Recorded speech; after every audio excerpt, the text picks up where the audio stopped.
We're living on a disk, floating through space, with a tiny sun.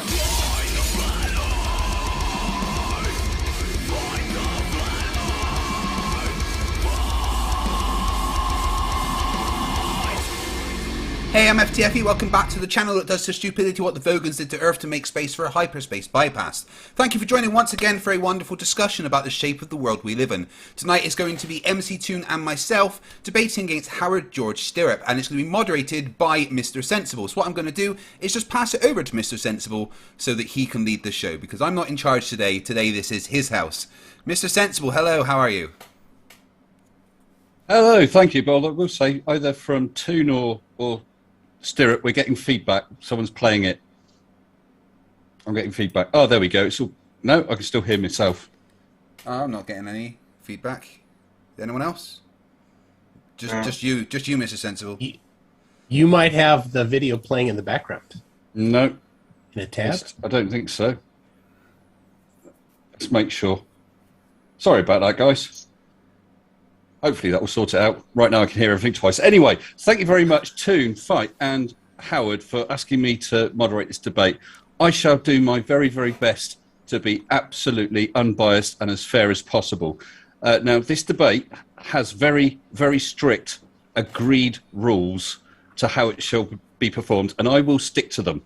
Now, the first thing is, unusually, what we're having is the intros, if you like, at the end as closing statements from the various parties, so we can get stuck straight in. So just to tell you how round one will go, that will be Howard. He's got a 10-minute presentation of evidence uninterrupted, the topic strictly limited to evidence supporting flat Earth. That one topic only he can stick to. That will be followed by a 5-minute rebuttal either by Fight or Toon, while Howard is quiet. And that must address only Howard's topic, no new topics brought in. And that will be either Fight or Toon participating, not both. The other one will remain silent. So I've got a timer ready. Howard, if you are ready to go. Are you? Pretty much. Let's see. Pretty much. Okay. So I'm going to start the clock then, Howard. And here we go. Go. Have you guys got my screen? Yeah, I'll just make sure it's up on here.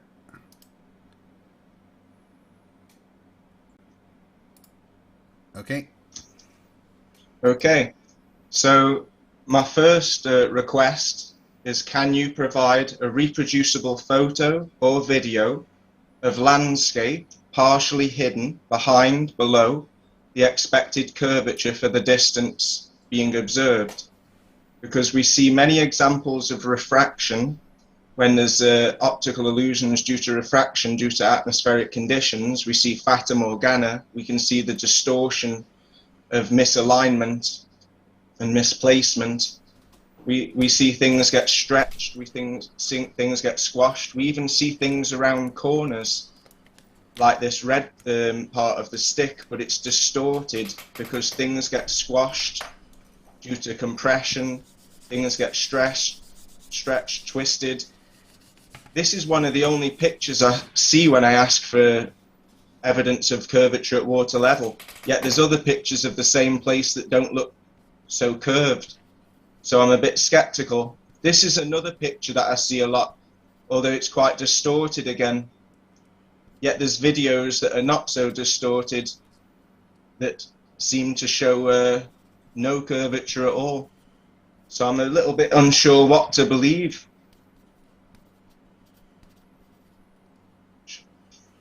When looking at secondary information, you see, this doesn't really convince me because it's just the bottom of the boat that's missing, which could be due to compression.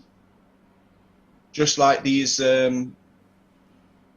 look like the Earth's curving quite a lot from one to the other, where it's just the laws of perspective and distancing at a selective distance, so we can get the optical effect desired. Where if we look at 52 miles away, we shouldn't even see the tallest building, yet we can see them from top to bottom. So yeah, I checked the math. There's different calculations, but up into about 1,000 miles, nearly 2,000 kilometers, 8 inches per mile squared is pretty good. And whichever calculation you use, they all should give a similar math, that we shouldn't see these streetlights 20 miles away at water level from Benidorm, but we can.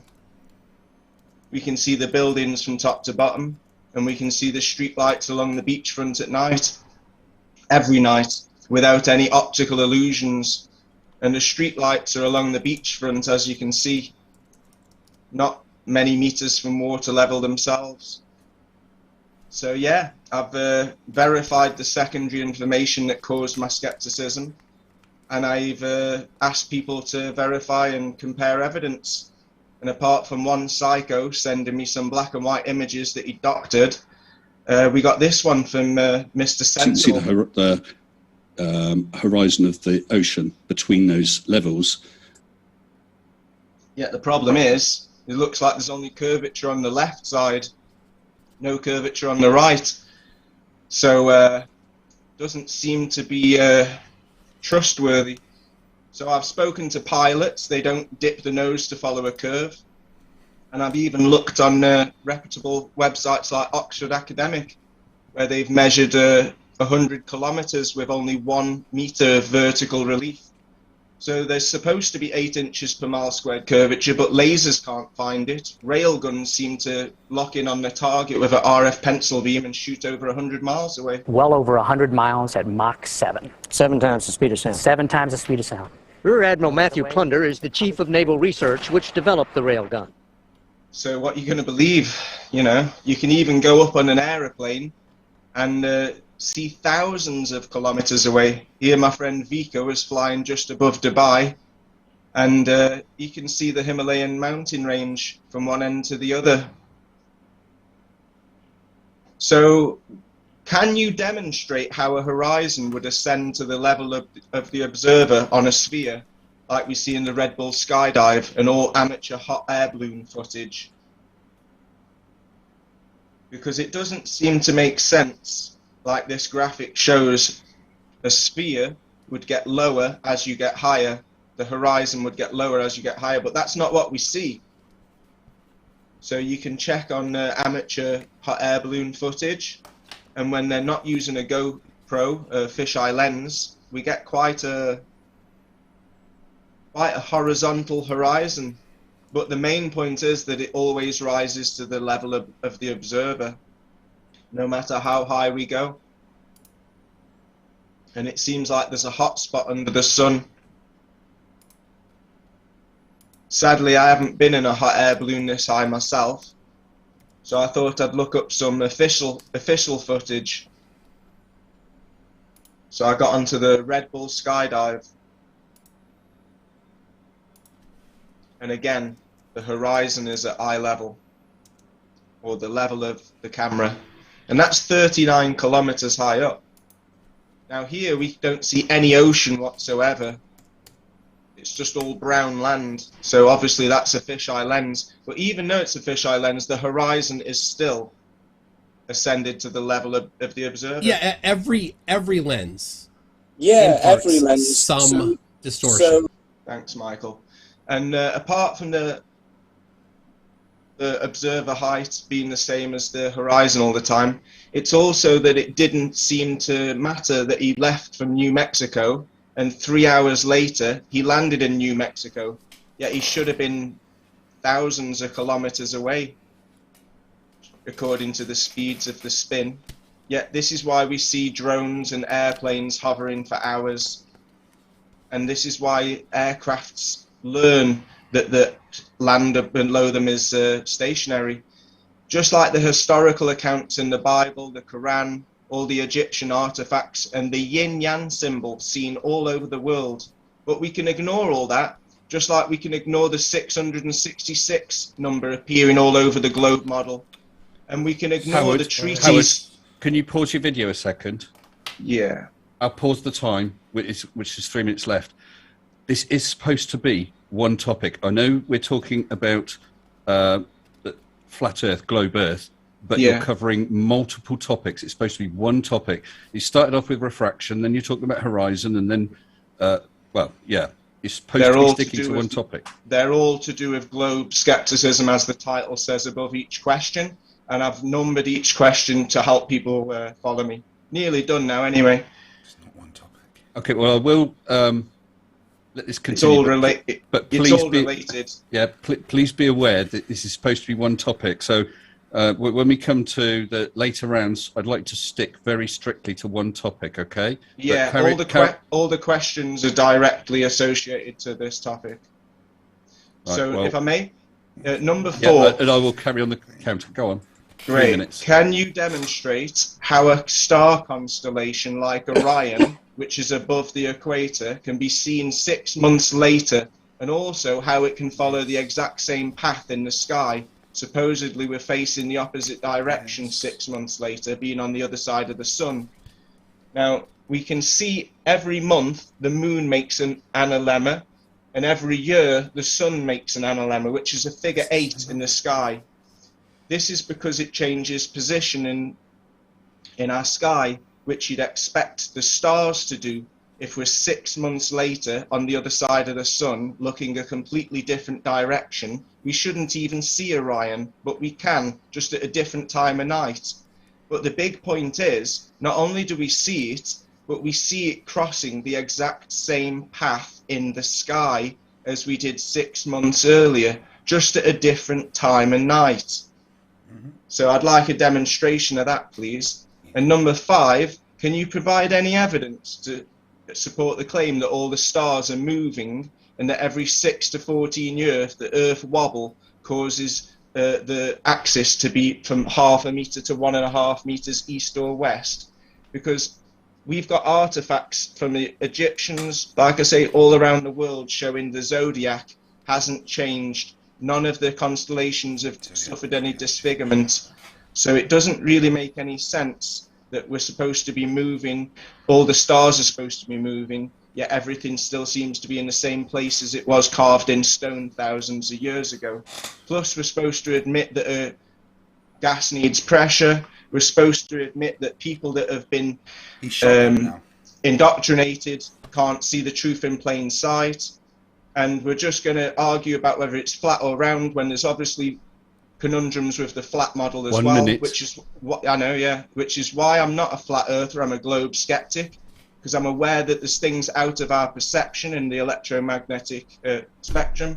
There's shapes that we can't even draw, never mind imagine. We can only draw the shadows of these shapes because we're 3D.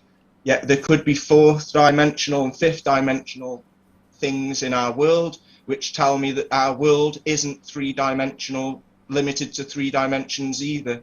So if Earth is a 4, 5, or 6, or 7 heaven, 7th dimensional shape, how on earth are we going to debate about it?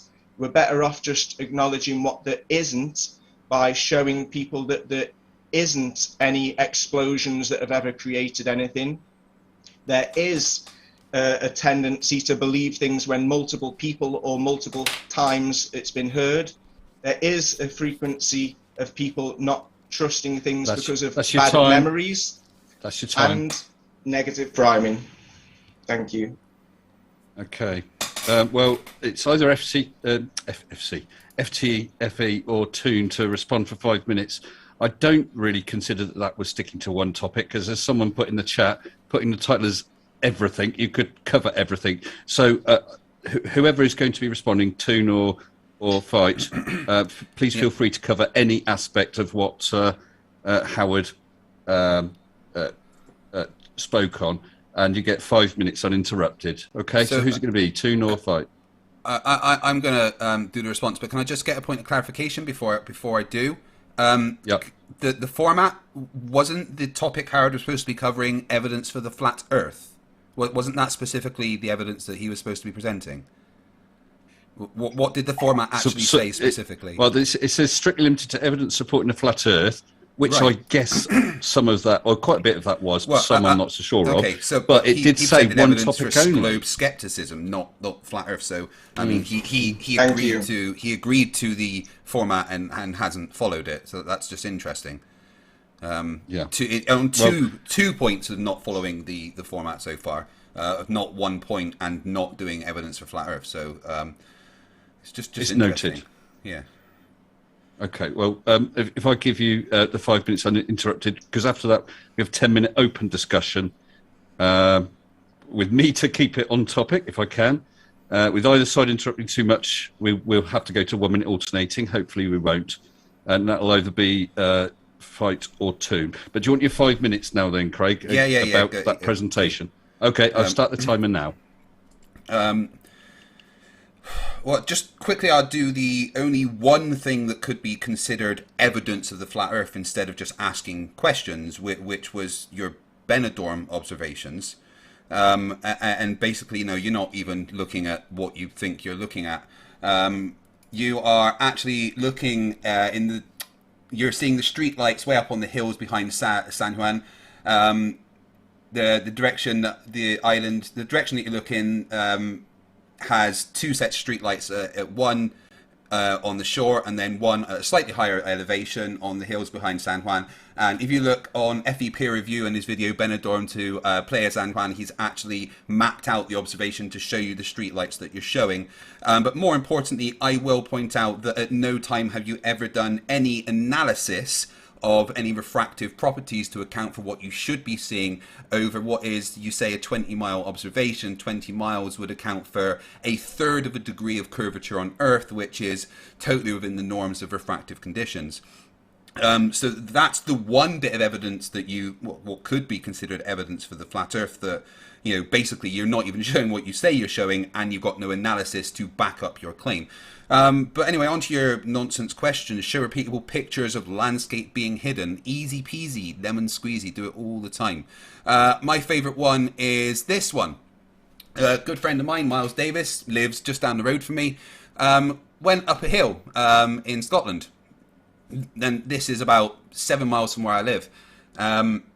This is a screenshot from a video he took while I was up that hill, and he's next to a surveying plaque, which shows that he's at 210 meters. So we know the eye level of this camera is at 210 meters. Then the bridges you are seeing are the Forth Road and Rail bridges. The middle pillar that's touching that red line is the middle pillar of the new Forth Road Bridge, which, according to engineering specifications, the peak of it is 210 meters above sea level. So you have a line of sight, a tangent from the camera to the top of that tower, which is 210 meters. Now, the interesting thing is those hills in the background are in Edinburgh. They're about 40 kilometers away, and the hills are approximately 500 meters above sea level. You can't wave this away with the laws of perspective, because we've already established what an eye level is, and perspective says that parallel lines never intersect. So anything that is above 210 meters will never sink below that red line. Yet we see the hills there being 500 meters in reality, falling below the eye level of 210 meters. This is repeatable because in the same video he turns 180 degrees and does a similar observation with two monuments that are about 200 meters above sea level and a further marker that shows you that hills that should be about a kilometer up fall below the, again, 210 meters of the observation point. So this is something that's repeatable. We can just switch to another quick observation because it is repeatable. This is the one that helped Ranty stop thinking the Earth is flat. This is looking at Blackpool Tower, and again, those hills in the background are 3 to 4 times higher than Blackpool Tower. And you've got your eye level that makes it all that there's no way perspective can explain how those mountains in the background are lower than Blackpool Tower. And actually, if you look on Google Earth and look at what those mountains are, there's massive peaks and valleys below what you can see that are completely hidden by the landscape. Completely repeatable because a flat earther called Try Thinking went and repeated this observation and got exactly the same view. 1 minute. Okay, quickly. Going to do one more observation. No, all right. That's all. That he didn't really present any evidence of the flat Earth. He shotgunned a bunch of nonsense, talking points, which in the back and forth I can cover more of them. But yeah, there we go. That do. Okay, thank you. I'll reset the timer for a 10-minute open back and forth. And is that still going to be you, Craig, or is it Toon? Yeah, still me. Okay. And are you ready to, Howard? Yeah. Okay, I'll start the time now. Okay, so this is specifically why I numbered 5 points that I'd like you to answer, because you tend to just... I know you did, and it should have just been 1. It's amazing that you can't count to 1, Howard. It should have been 1 point. 1 point would have been your first thing. Show repeatable pictures. That should have been your entire. I'm talking. Please don't interrupt. Your first point that you brought up. Show repeatable pictures. That should have been your entire 10 minutes. You should not then have spoke about a bunch of other stuff. You have broken the agreed upon format twice already. So do not shush me. Okay. Try to stick to one thing at a time. Actually, we agreed on one topic, and on that one topic, I've got 5 questions. Shh, please shush. Right. So the first point of that one topic, which was globe skepticism, as we've got in the emails, which is what we agreed on. I don't know why you've called it flat Earth. I'm not a flat Earth. I've been saying it for 4 years. You are. Anyway, enough immaturity and rubbish. So we'll talk about the first I'm sorry, point. but you've just lied. You've just lied, because in the format that we all agreed to, it says the topic is strictly limited to evidence for the flat Earth, and you agreed to that, Howard, several times. What was the title that we agreed on, Craig? The topic is strictly limited to flat Earth. What was the title of the debate that we agreed on, guys? Craig? Guys, I've asked you both to pause a second. It says in here that this is from the agreed debate format. It says the topic is strictly limited to evidence supporting flat Earth. That is word for word. Okay. Yeah. What is the title? What is the title of this debate that we agreed on, Craig? And the title is not the format, Howard. Anyway, carry on. What is your the title is globe skepticism. Yes, that wasn't the format we agreed to. So anyway, you agreed to the format. But anyway, let's carry on. So anyway, we'll talk about the hills. If people want to rewind and look at the videos that I've shared of the observation that we can all make from Benidorm, we can see the street lights below the hills. The hills are clearly behind and higher up, as everyone can see in my video, and as everyone that goes to Benidorm can see for themselves with the naked eye. Okay, so we're talking about the street lights along the beachfront, as I showed in the photos. They're not in the beachfront. As you can see in my video, there's 2 hills, and they're clearly behind and way higher up than the street lights that we can see along the beachfront. So that's great.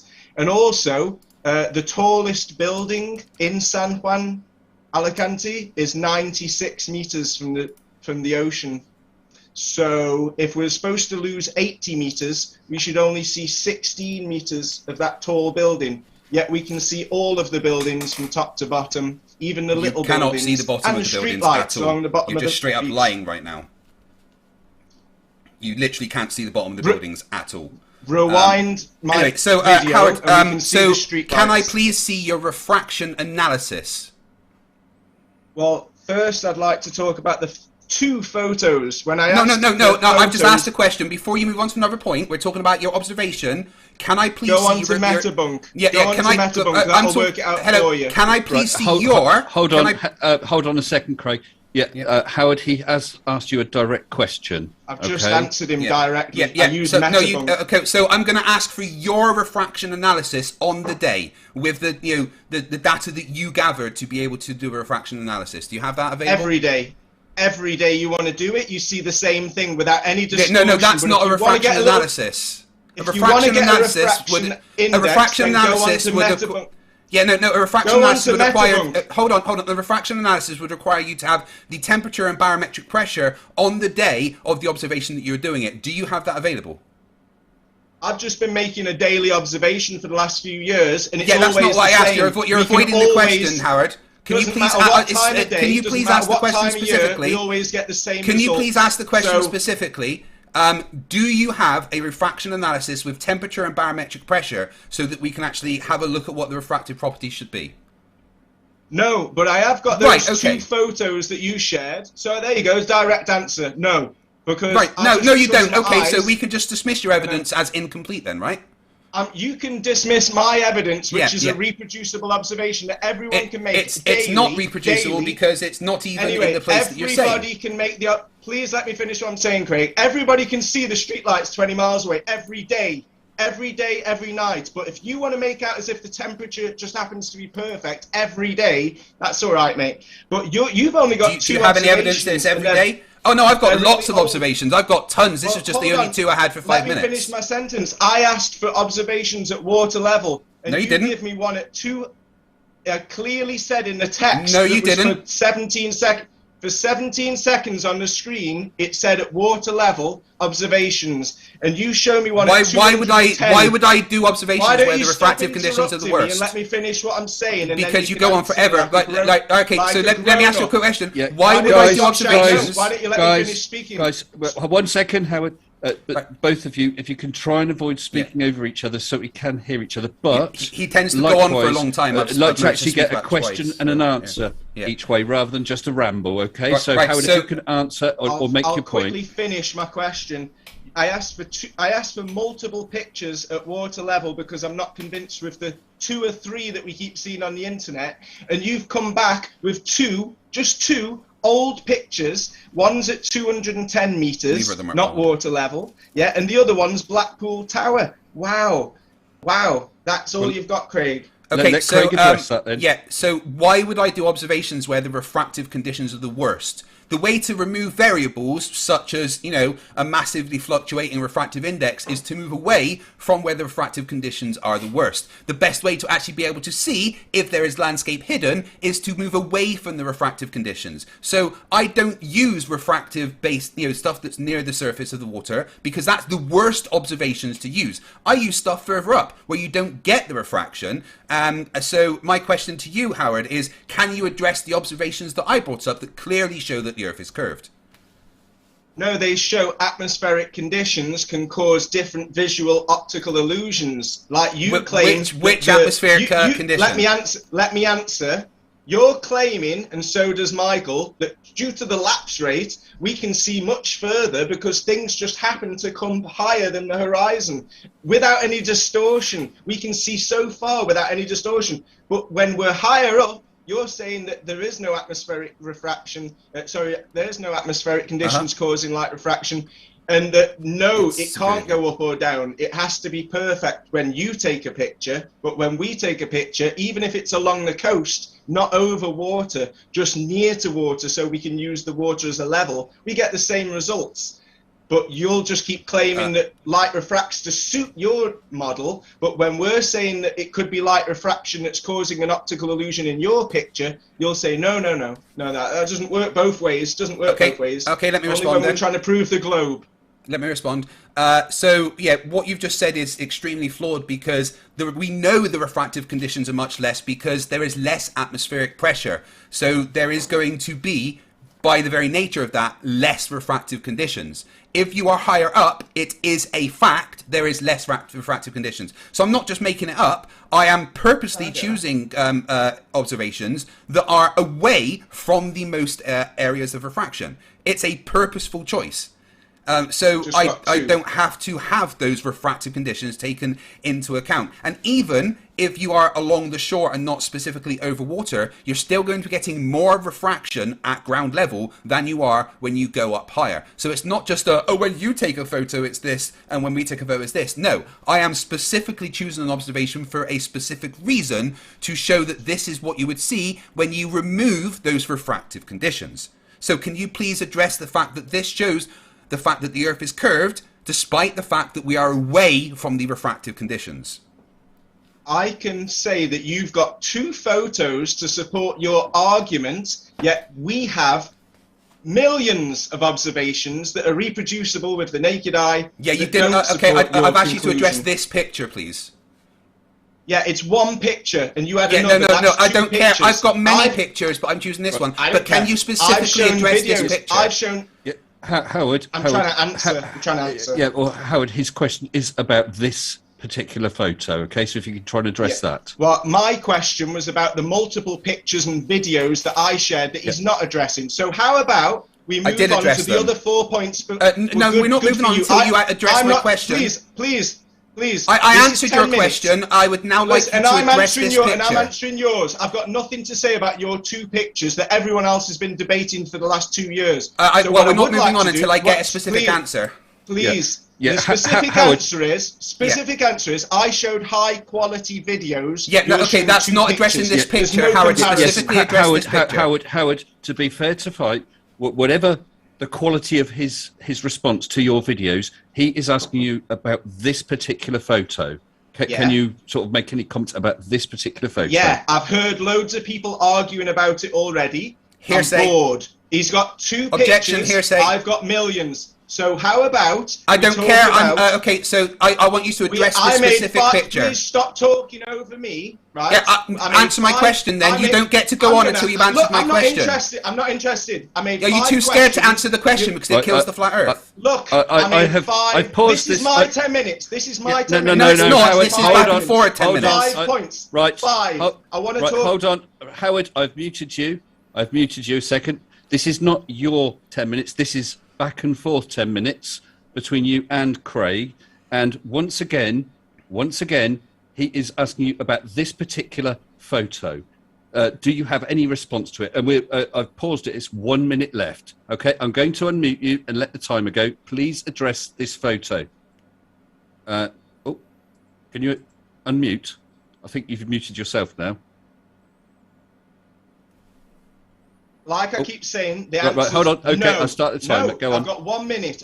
Minute, and I'd like to talk about how you can demonstrate the horizon always. No, we're not moving on until we finish this picture. That's about the Earth shape. We said we were going to talk about Earth shape. No, Howard, I am muting you again. This is a debate. Okay, you can each make a point and each respond to a point. Okay, Craig is making a point about this photo. We need you to make a response about this photo. You can talk about other things at later points, okay? So you'll have to unmute yourself. It's got. Look, we've got 1 minute to talk about the 5 points that I made in my video. If we don't talk about them now, we won't get another chance. Yeah, so once we've done this, we can move on. And you've got 50 seconds, so please address this point, please.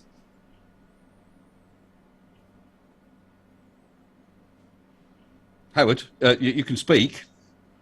Right. I'm going to say this quickly. We've got half a minute left. Why does the horizon always ascend? Oh, no, sorry. level? This picture, please. We're addressing this picture. Nothing else. I've got nothing to say about your shitty picture. So you lose then. All right, end of the picture. No response to the picture. Yep, so you lose. I would like to talk about the other 4 No, points. no, we're not until you address this picture.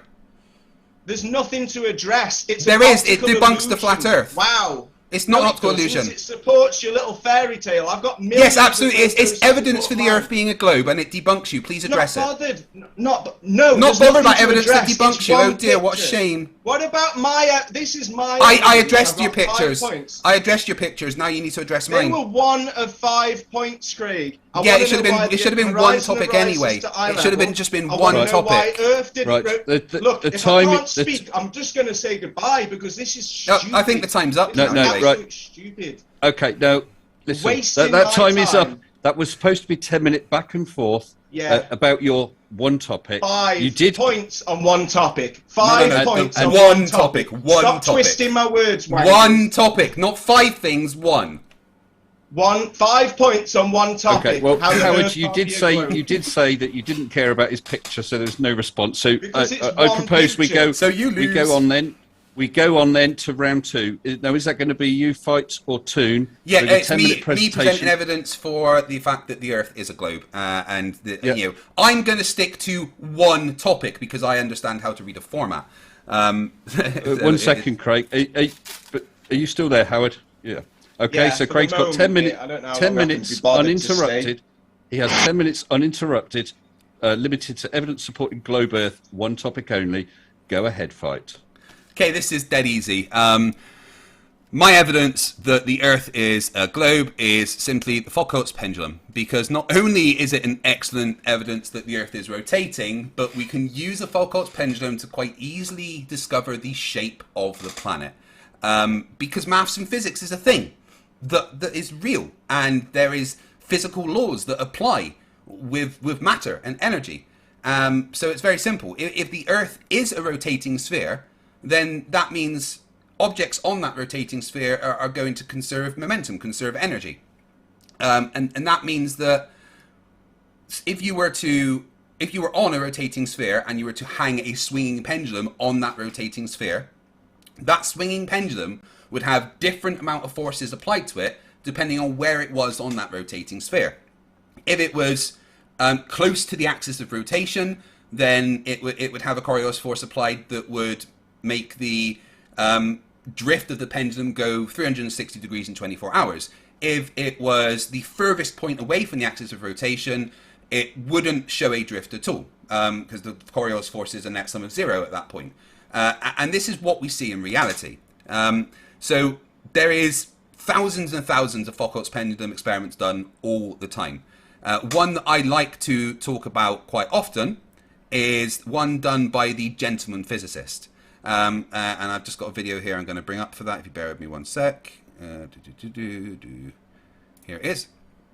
So, the gentleman physicist decided to test what's called Foucault's sign law. And that's a way to basically figure out your latitude from the drift of a swinging pendulum.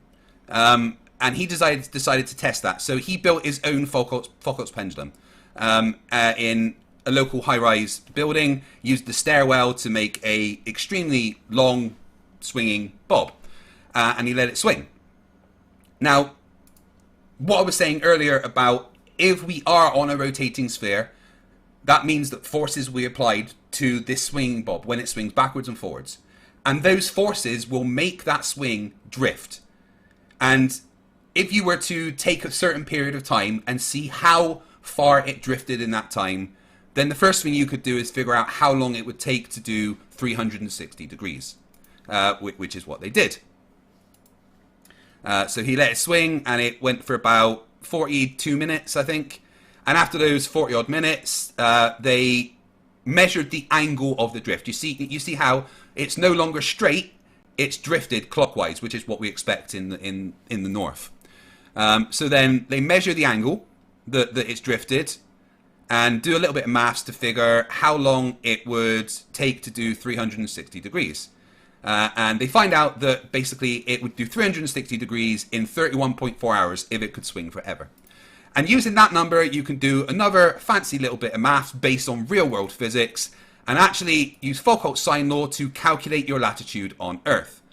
So once you've got that 31.4 hours, which is t, your period of rotation, you then take you can figure out your latitude by taking the arc sine of 24 hours over t, and then boom, you calculate your latitude on Earth. Now, this works wherever you do it on Earth for you to calculate your latitude to within a margin of error.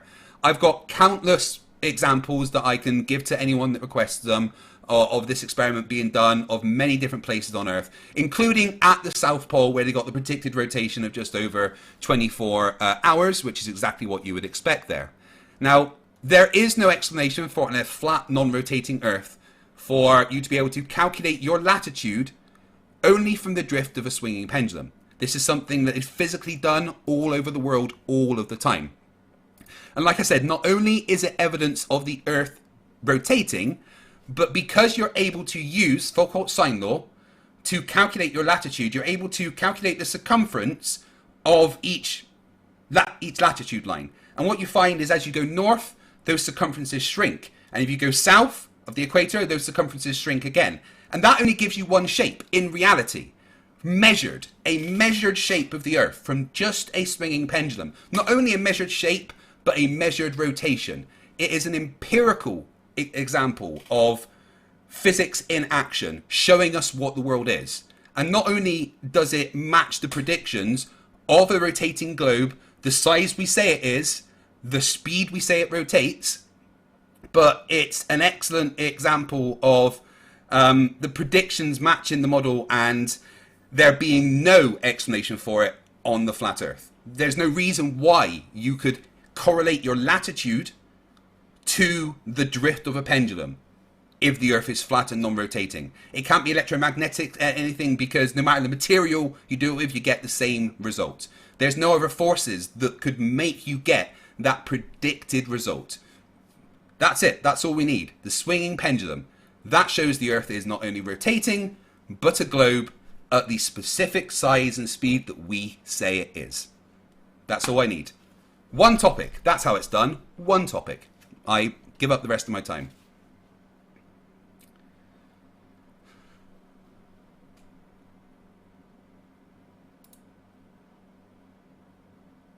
You there? Why can't I hear you? Mr. S, you're muted. My bad. I was saying, Howard, I've reset the timer for 5 minutes. You get a 5-minute rebuttal. That rebuttal must address Fight's topic. No new topic is introduced. Okay? So you're talking about his pendulum evidence. And we are ready to go. If you're ready. Yeah? Yep. Yeah. Okay, go. I've heard that argument loads of times.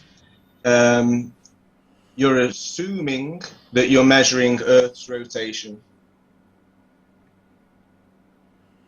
You're not sure, you're just assuming that you're measuring Earth's rotation. You could be measuring the rotation of the skies, as we see. Because, like I said in one of my points, we haven't seen any of the stars move in thousands of years. So maybe they're not moving around outer space. Maybe they're just moving around us like we see. And maybe that's what the pendulum's picking up. That's about it, really. You're muted again. Yeah, no so, more. Yeah, just that you might get, you might know what position you are on Earth, and it might tell you how quick things are moving above you. Great. Doesn't prove that the surface of the Earth is curved. Doesn't prove that Earth is moving. It just proves that it's measuring something that's moving. Okay. Sorry, Craig. Howard, do you want to give up the rest of your time, your specific time? Yeah, I mean, talking like about I say, pendulum. That is. Yeah. It's like I say, I've heard loads of people debate about this, and I'm sure they could give better explanations than me. But I've heard people debating it. It's not case closed. Objection, hearsay. There's different interpretations, different conclusions made on the same observation. Not conclusive. Okay. Well, perhaps then we'd better move to the 10-minute back and forth about the pendulum evidence between the two of you. Same rules as last time. So please try and let the other answer a point, and please try and answer the point directly that each makes. Okay? 10 minutes between the two of you, starting now. It was just interesting, Howard, how you said we don't know it's measuring something that's moving, we just know it's on something that is moving. That was fantastic. I didn't say that. You heard what you wanted to hear, Craig. Rewind it, you can play it back. But anyway, so you basically went, the thing is, science allows you to make assumptions. It's very important in science that you make an assumption, then you test that assumption. You predict something that's going to happen. And this is what happens when you follow the scientific method. You make a prediction and test that prediction. Your only rebuttal was, it could be seeing the stars, or detecting what's going on with the stars. What specific force could the stars impart on a swinging pendulum? You'd have to ask someone like Ken Wheeler. He'd probably be able to explain. I'm not debating Ken Wheeler, I'm debating you. It was your response. Exactly. It was your response. So, is there any force that you can think of that the stars could generate that could move a pendulum, even when it's done several feet underground, like some of them are? Yeah, because we don't know what causes everything to move, do we? You call it gravity, but that's up for debate. I haven't mentioned as well. gravity once, so please don't bring up other things. We're sticking specifically to the pendulum here, because that's how you do one topic. It matches the predictions of the globe Earth, which is what science says you have to do. You make a prediction and you test it to try and falsify your hypothesis. And when you do the pendulum experiment anywhere on the world, it fails to falsify the hypothesis of a rotating Earth. However, it absolutely falsifies the hypothesis of a flat, non-rotating Earth, 100%.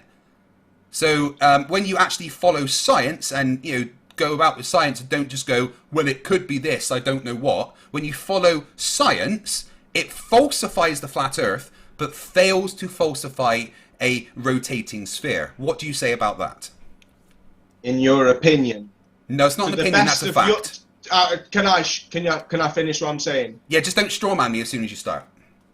But can you just stop interrupting me like a child? Yeah, just don't strawman me as soon as you start, though. It's cool. There's no opinions there. That was all facts. Stop interrupting. In your opinion, to the best of your knowledge, that's what you conclude. But there's other people like Ken Wheeler and Austin Whitsitt and loads of other people like Bob Nodal that'll debate you, saying that no, it's not the movement of Earth, it's the movement of the heavens, the stars above. So yeah, it's up for debate. Okay, so different conclusions. Bob never used a pendulum. Ken Wheeler never used a pendulum. They used gyroscopes. They're different things. We're not talking about gyroscopes right now. We're talking about pendulums. What do gyroscopes measure? Yeah, we're not talking about gyroscopes. We're talking about pendulums. What do they measure? Yeah, we're not talking about gyroscopes. We're talking about pendulums. What do they measure? No, we're going to stick to pendulums. You might have been wanting to. Sorry, you might be wanting to talk about gyroscopes there, Howard, and I'm sensible enough to allow something to be mentioned in passing, but the topic is pendulums, not gyroscopes. Yeah, okay. I'm relating it to the topic. I'm asking, what do gyroscopes measure? Yeah, I'm not talking about gyroscopes. I'm talking about pendulums, so I'm going to stick to that. So could it be that they're measuring the? Could it be that they're both being affected by the same force? And the rotation of the Earth. Yes, yeah, absolutely. That's your assumption. That's your conclusion. No. It's because you haven't. Science. Can I finish speaking? Can I finish? Science insists that you manipulate the independent variable to know for certain. Absolutely, you haven't manipulated nothing. Yes, I have. You're observing. Absolutely, no, that's wrong. That's wrong. In my experiment, as I explained, it's done all over the world. The independent variable would be the position on Earth. That is the thing you manipulate. The independent variable is the independent variable would be the position on Earth. That's the thing you manipulate. That's the thing you change, and that would affect the dependent variable, which is the measured drift of the pendulum. You're taking different measurements in different places, but that's you aren't manipulating. Please let me finish speaking. You aren't manipulating anything to get stronger or weaker. So you're not manipulating anything. You're just taking different measurements with different controls in different places, but you're not independently manipulating I'm literally anything. manipulating the position on Earth the experiment is done. No, you're changing position, but you're not manipulating the effect. Changing is manipulating. I am manipulating the position the experiment is done on Earth. That is the independent variable. And when you change that variable, it changes the dependent variable, which is the measured drift on Earth. An independent variable needs to be specifically something that is not affected by other variables. The position on Earth will not be affected by other variables. In my experiment, or any pendulum experiment, the position on Earth is the independent variable. The measured drift of the swing is the dependent variable. That's really sounds cute the way you define things, but you aren't manipulating anything to be stronger or weaker. You're just taking different readings in different places. So that's not manipulation. It's that's literally manipulating it. Readings. The experiment being done in different places is manipulating the position on Earth the experiment is done. No. And then you get a stronger or a weak. In different places. Yeah, That's yeah. all it is. The reading is the manipulating. the reading is the dependent variable. That is the dependent variable. So yes, you change the IV and you alter the DV. The DV is a direct response to the IV. The IV is something that is not affected by other things. It's something that is manipulated by the experimenter. In this case, the position on Earth has been manipulated in my experiment. And it has changed the dependent variable, the measured drift, matching the predictions of the globe Earth. So, is there any explanation on a flat, non-rotating Earth for the predicted drift of a pendulum correlating to your latitude on Earth? Yes or no? Yes. Please define them. You'd have to speak to Ken Al Wheeler, Bob No, I'm Nodal, speaking to you. Austin Whitsitt, because they'd explain it better, but they say that it could be affected by the things that are moving around us. There's no reason why the things around us could affect it. There's no force they put out that could do that. You don't know what force is moving everything, so please don't make definitive claims. In that case, it's something you can't test and falls outside the purviews of science, because in science it's something that has to be testable. And what is testable is if the position on Earth affects the drift of a pendulum, matching the predictions. Yeah, but you aren't able to manipulate gravity either, so you can talk about sorry, I'm not talking about gravity. Please, Please don't change the because you're subject. talking about I'm talking science, about pendulum. Please don't change the topic. Howard, we do need to stick to the pendulum. We do need to stick to the pendulum. That's Craig's chosen evidence. Okay, so please continue about the pendulum. I've told you everything I've got to say. I really wanted to touch on why do we see Orion 6 months later when we're on the other side of the sun, but Craig seems to well, that's very easy because it's right. almost it's in alignment with our actual axis of rotation, so it's pretty much above us, just like the North Pole is. So no matter where we are, it's still above us. Imagine putting a coin in the middle of your ceiling and just walking around your room. No matter where you are in your room, if you look up, you can still see that coin in your ceiling. Orion's belt is just about 15 degrees off of the Polaris, so it is actually something that is visible all year round. There are many stars that are only visible 6 months of the year. Many stars. Can you demonstrate that in a 3D model, please? Because I just can't see. I'm looking at that sun in that picture behind. I just explained it. It's not my fault. You can't think in 3D. Guys, I paused the timer. You wasted my 10 minutes. I'd like to get into it now while we've still got some time. Hold on.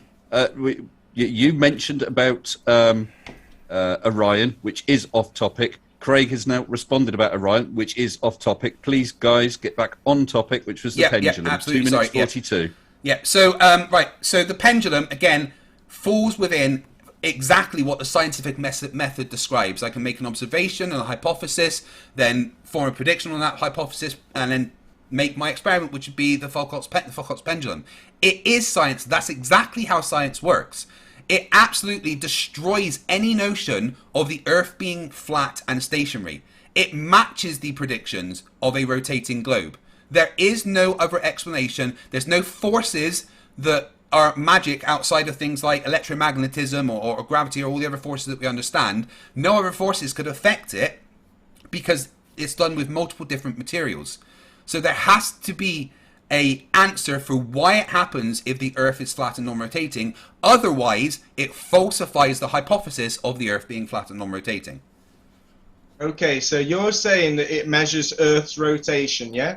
Absolutely, it does, 100%. So, just to relate to one of my points that you skipped past, was that how come Felix Bautenberg, or whatever his name is, went 3 hours, 39 kilometers high, and then did a jump and landed in the same place 3 hours So later, he should have been chance for you to change 2,000 topic, kilometers away, but he landed in the same state. So your conclusion on a pendulum doesn't match up with an observation that we all made watching this. Let me finish speaking. The Red Bull Skydive, which was 3 hours up 39 kilometers and then dropped in the same location as he took off from. Yeah, so once again changing the topic, but no, it's the same. It's no, it's not, because my topic is pendulums, and you do anything you can to change it. But the conservation of momentum is a thing. Also, the balloon that he went up in used the atmosphere to rise up, and the atmosphere rotates with the Earth. So there's absolutely no reason that the Earth would have whizzed around along underneath. Him being in the same position matches the predictions of the globe. So you just did a straw man,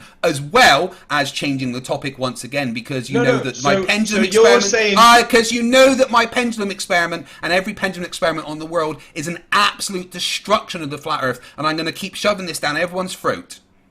Yeah, let me quickly end before the time runs out. So you're saying a pendulum can pick up Earth's rotation, absolutely. But when Felix Bautenberg went up for 3 hours at 40 kilometers high and then did a skydive against gravity, you're telling me that wasn't affected by rotation? Objection asked and answered. I just answered that question. I literally just answered that question. You must have had your ears turned off. The time has run out, guys. The time has run out. I literally just answered that. Yeah, you failed. Okay. Not convinced. The time has run out. So we move on to round 3, which I believe will be yourself, Toon. Yes. No. Beg your pardon. Or you'll be with Howard. But it's Howard's round. Sorry, beg your pardon. This round, Howard has 10 minutes. Topic is strictly limited to evidence disproving space exploration. So it's one topic on disproving space exploration. As was the last video. The last video was one topic about globe skepticism. This is one topic, which is space exploration skepticism. So I'm going to make 5 Well, I'm sorry, that's not again. that's not the topic you agreed to. You agreed to the topic is strictly limited to evidence disproving space exploration. If you don't do that, you're not following the topic. That's exactly. I will not be part of a debate where you do not follow the format that I agreed to and you agreed to. I've just said it very clearly, and I'll say it again. I've got 5 points on one topic. Space exploration skepticism. Disproving space exploration is the topic. Yeah, I'm going to prove why I am skeptical about space That's not the topic. The topic is you are to disprove space exploration. You can only prove things to yourself, Michael. I'm going to show you why I'm skeptical. The topic isn't that you are a skeptic. The topic is you are to disprove space exploration. You can't do it. Go away. Yeah. Go. Word for word. Piss off. Piss off if you can't follow the topic. Word for word. The agreed format says the topic is strictly limited to evidence disproving space exploration. That is the agreed topic. Yeah, so I'll just show my 5 points that I think disprove space exploration, which justify the skepticism that many people have. And then maybe Michael can address all 5 points instead of being a coward like Craig. Should we go for it? Well, one second. You get to do one. It's up to you if you wish to proceed. I will only participate in the debate agreed upon by Howard and myself. Yeah, which is space exploration skepticism, which is no. made another The video topic is strictly limited to evidence disproving space exploration. That is your the task for round 3. Yeah, pedantics, mate. We all agreed on the title, which was globe and space exploration. We agreed skepticism. We did not agree on the title. We agreed on the format. This is why you got banned from modern-day debates, Howard. We're wasting... This is exactly why you got me banned from modern-day debates. The topic is strictly limited to evidence disproving space exploration. Should we just get on with the show? Because I think everyone's tired of your little If you're not going to participate in the debate you agreed upon, you're being impossible. Then this will like you're in a studio, maybe in Omaha, Nebraska or something. The shot is so clear. Can you is this a hoax? Are you really in space still? Can you stop that, please, Howard? See the hair? Right. Howard, no audio, thanks. Don't proceed until there's any agreement on proceeding, because, as has been said, the topic is strictly limited to evidence disproving space exploration. And as Michael has said, it's not skepticism of space exploration.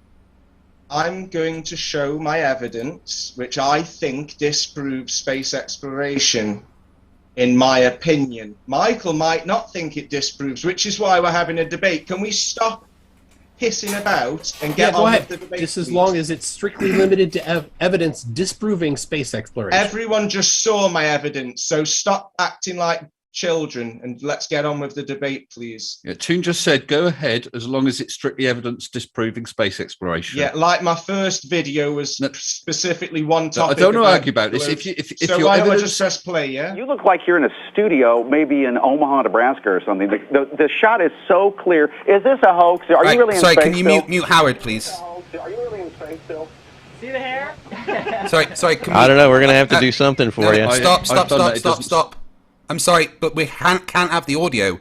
You are not playing the audio of this video, Howard. I've told you, no audio, because that will get me copyright strike. So you can talk over the video, but no audio, please. Yeah, actually, that's a good point. It says pre-recorded presentations are allowed. Rebuttals presented live. Pre-written scripts are allowed. They must follow the current topic and be in context with the current exchange. He cannot follow a format, can he? Pre-recorded videos are allowed, and none of the audio is longer than 7 seconds. It's all available on YouTube. No audio. That is non-negotiable. The audio is specifically no audio. That is non-negotiable. You can talk over it. They are talking about stuff that I want you that to hear. That is non-negotiable. You can talk over it. This is Craig's channel, and he has to protect it from copyright strikes, Howard. Yeah, as he said, you do the voiceover. Describe what the evidence is showing. I need them to speak because they're the ones that are giving the evidence. You can just tell us what they're saying. That is non-negotiable. This is pathetic. It's like you're scared of what I'm going to show you. You can tell us what they are saying, but you are not playing the audio of a video owned by a space agency because they will strike me whether it's 7 seconds or not. You are free to, word for word, say what they are saying, but you are not playing the audio. Is that clear, Howard? I'll speak over the audio. But no. You cannot play the audio, and you can speak anyway. Just tell us what they are saying. Can you just mute it and just describe what they're talking about then? There's other parts of the video where people like you and people like Michael are talking. Are they going to be a problem as well? You can just tell us what is in the video yourself and what is being said. I'll just fast forward past it. Why don't you let me get on with it now? Yeah, just no audio, okay? Is that all right? I'll speak over it so that there's no copyright. No audio, is that all right? Anyway. Everyone's used this clip 1 million times already. It's years old. No audio, though. Is that okay? I'll speak over it so that there's no copyright. Yeah, this is the third and last time I'm doing this. Okay, well, Craig has requested that you mute the video. Okay, don't play the video's audio. I don't know if I can mute the whole video. I'll try and mute the start. Just to get on with this. I'm sick and tired of you guys messing me around, you cowards. Well, maybe if you follow the format. Why don't you shut up for a second now? Still playing the audio. Yeah, I'm trying. Now. Go ahead. Right. Am I unmuted? Yes. Right. So here they're speaking, saying it looks fake. And she says, well, look at my hair, which doesn't seem to be moving, even though the necklace under her chin is. And this guy says, well, look at me spinning around, while the other guy grabs the strings that he's spinning on. Look at that. He grabs the string. And you can see it again in slow motion. He's clearly grabbing a string. Now I'm putting the noise back on because there's other parts that I need people to hear. Right there. I think... So yeah, her hair isn't moving even when she's upside down, yet a necklace does. It's hairspray. Why would they need to fake it? We all know what hair moves like underwater and on zero-G planes. And when we see zero-G planes, when there's a pocket of what you call gravity, that would explain the space station having them pockets as well. So we can see Russia, we can see India, and we can see China. And they're all pathetic cartoons. all different kinds of cartoons, we can see that they're obviously not real moon landing footage, which is why the people aren't even clapping. Not all of them anyway, because they're not even impressed. We can see that the continents are out of scale. I don't know why we're on to a different topic now. This was It's not a different topic. It's all about space. I don't care if you believe we've been to space or not. It's just a fact. That's not an argument. It's a fact. This is You claim it's a fact, yet you can't provide one photo of a whole country. I don't need to. So Howard, you're on to a different topic. Howard, you're on to a different topic. Guys, this is my You're on to a topic, different and it's topic. space exploration. You're on to a different interrupting topic. me. It is You're on the to a different topic. topic. It is the topic. You're Can on to you a different fi- topic. Why don't you shut up? Can you You're on find to a a real different topic. Howard, I'm not bothered. This is pathetic. The first Yes, it is. question You're on to a different topic. is, can you You're on find to a a different real topic. photo of a whole You're on to a country different of the topic. UK? Because if You're you on to a can't, different topic. Howard, supposed- you're on to a different topic. It's not a different topic. It's a different space topic. exploration. Your Why first don't you let me topic. finish talking? Your one Why topic don't you let that me you finish chose talking? was the astronauts in that video there moving around. So maybe you have other astronauts in the ISS, or maybe I'm other astronauts in a talking different about place, or space something similar to exploration. that. But this is a different topic now. You've It's moved the to a same different topic. It's the same topic. There's supposed to be thousands of satellites in space since the That's 60s. a different topic. It's about space That's a different exploration. topic. Space That's a different topic. exploration. Right. That's a different topic. Okay. So should we leave it for tonight, or should we just? Oh let me yeah, you finish should my leave. presentation? You definitely should leave because you Because can't you're follow. scared. No, You're you scared. can't even take the challenge to find a real photo of a whole country and then try and backdate it, like I said. Oh, I'm so glad Howard, you can asked, pause Howard. it, please? Take a look Pause at it, please. this. This is Shanghai in China from 2013 Can to you pause it, 2018. Just a I don't think 5-year he's gonna- difference, He's and not going to talk. quite a change. Howard. Right, thank you. Thank you for pausing it.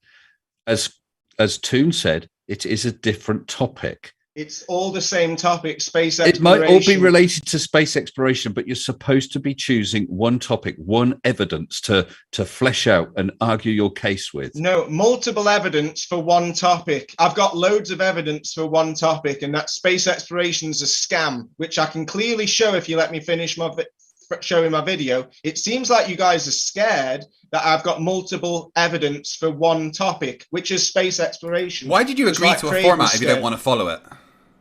Yeah, it's right in the. I mean, everybody can look at the website that you agreed to. The topic is space Here, exploration. I'll paste it in the chat for everybody to look at again, so they can see One that you're not topic to following do with the space topic. exploration, not space exploration being the topic. So we can see cities being Oh, he just keeps constructed going. over a few He years. just keeps going on a different which topic. means, like, I'm asking to see a He country just can't. because He I just just can't want to even get do on it. with it. He can't, I want they to get can't on get on with with it. You're a different topic. You're a liar. wasting everyone's time. This is boring for people to Yeah. watch. Why don't you just Oh let no, me it's present exciting. my It's evidence? exciting to see a flat earther that can't follow I'm not a a format flat that he agreed earther. to. How many you times are. have I You got to sure tell you are. I'm not a flat Yes, earther? you are. Yeah, we have pictures of you wearing a flat Earth T-shirt. Yeah, when I started investigating Yeah, the we know globe you're a flat live, earther. We know you're ashamed to call yourself a flat earther because it's embarrassing. I get it. So I'm going to try and be mature and get on with my presentation, which is all about no, you space can't. exploration You've already not followed the format you agreed So we agreed don't to. seem to have any real Right. All right, photos Mr. of the Sensible, are you United ready? Kingdom. Yes. Hold on. I paused the time yet again. This isn't right now. This isn't a debate. This is an argument between Toon and yourself about the format. And my reading is this is not following the agreed format, Howard. I'm showing that space exploration can't be real because we don't have any real photos of a whole country.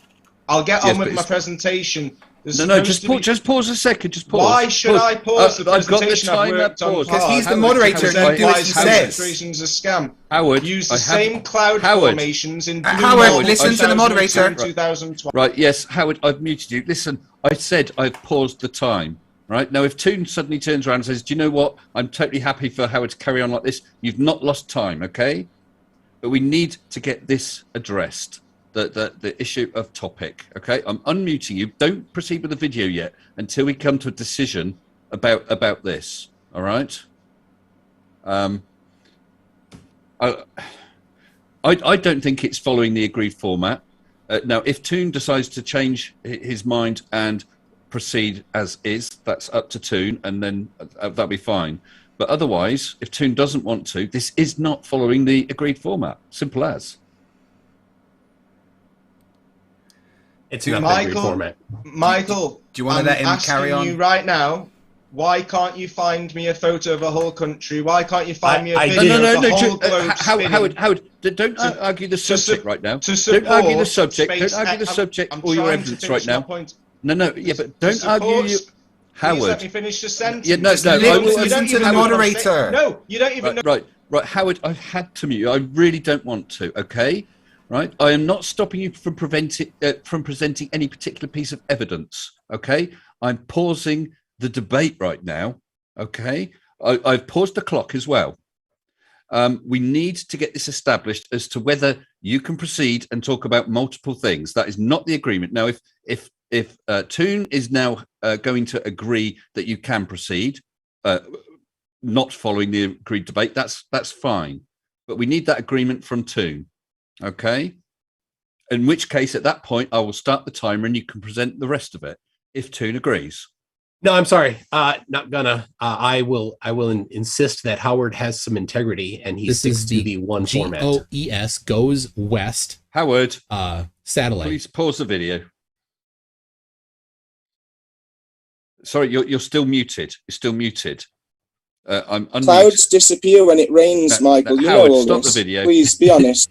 Be honest. You're not. I would say it's probably not raining. Sensible. At the time You can there. stop his share if you want. Yeah, I think. How about we just get on with my presentation and then you can make your little rebuttal and then I'll watch your presentation and then we can have a proper debate instead of all these formal rules and impossibilities. We agreed on one topic each. One was space exploration and the other was globe skepticism. One topic in each of them. One topic for each of them. Not the whole thing in general.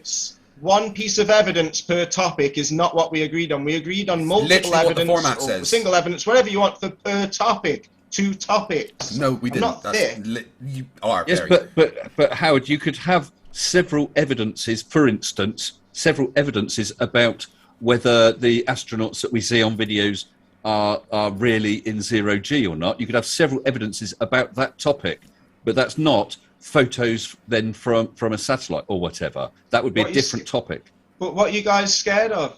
If you're so correct and I'm so crazy, what are you scared of me presenting a bit of evidence and getting a... We just want you to stick to the format that we agreed. It's about it. It's about integrity. It's about integrity. Yeah, what kind of integrity that you don't have? Michael? I have the integrity to stick to the format that we agreed to. And when I put together my presentation, I specifically stuck to one topic. Okay, right. May I suggest a compromise? May I suggest a compromise? Okay. How about, Howard, just for this portion, you stick to the one bit of evidence, which is the people in the ISS with the hair and stuff. Okay, and you let Michael do his response. And then Michael do his presentation and you respond. And then afterwards, any points that you feel we haven't covered or that you wanted to bring up, we can then go over separately. How about that? That didn't work. That didn't work when I kept trying to get your answer on my other 4 points that I made, but you didn't want to go into them. Those are 4 points as well. We can also cover those. How about you let me speak a second? The astronauts aren't even on my 5 points. I was showing that there's loads of footage that causes skepticism, but it can be up for debate. So the first point I had was why can't we find any photos of a whole country and backdate it over 10 years? That was number 1. Number 2 right, is okay, why right, can't stop there, one sec, find a video of the whole Earth spinning with Howard, clouds just 1 sec, moving. please, 1 sec, stop. How about, all right, I'm just trying to get this debate going. Right, how about for this then, we forget about the ISS video and you just have your point being, why can't we see any whole countries, right? And you let Toon do a response to that. Just for this section, and then everything else, I promise you, including the points that you feel that I've skipped beforehand, once we're done with the format that we agreed, we can then go on to anything that you feel we haven't addressed. But just for this, how about you... just have your first point there, which was about not seeing countries, whole countries. Flesh that out into a little bit of an explanation, and then let Toon do his response. Just so for this section. And then I promise you, we'll cover everything else. How does that sound for a compromise? And I can show my video. Yeah, afterwards. But just for now, we'll do the one thing. We'll have one topic, and then we'll let Toon respond. So how about right now? You take that first point you had, just take a minute or so, talk about why that's a big point for you, and then let Toon do a response. How does that sound? Right, so I'll press play from that part only. Toon, are you alright with that? Can you find a real photo of a whole country, like the UK or Australia, during the day and night, annually, to compare the changes over 10 years? Because supposedly... Right now, you can't even take the challenge to find a real photo of a whole country and then try and backdate it, like I said. Oh, I'm so glad you asked, Howard. Take a look at this. This is Shanghai in China from 2013 to 2018. Just a 5-year difference and quite a change. And even Simon Dan agrees, you would see a lot of change over a few years in a whole city, which is why I'm asking to see annual photos of a whole country where we would see the development of new cities and also expansions of capitals and stuff. We can clearly see curvature on some images, but no curvature on others. We can see clouds on some images, but no clouds on others. We can see lots of orange at night time, which would supposedly be the night lights, which tell you the whole city's glowing, so there's no night time.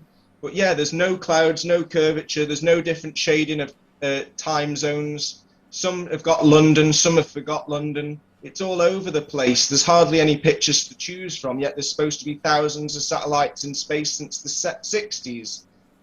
It's a joke.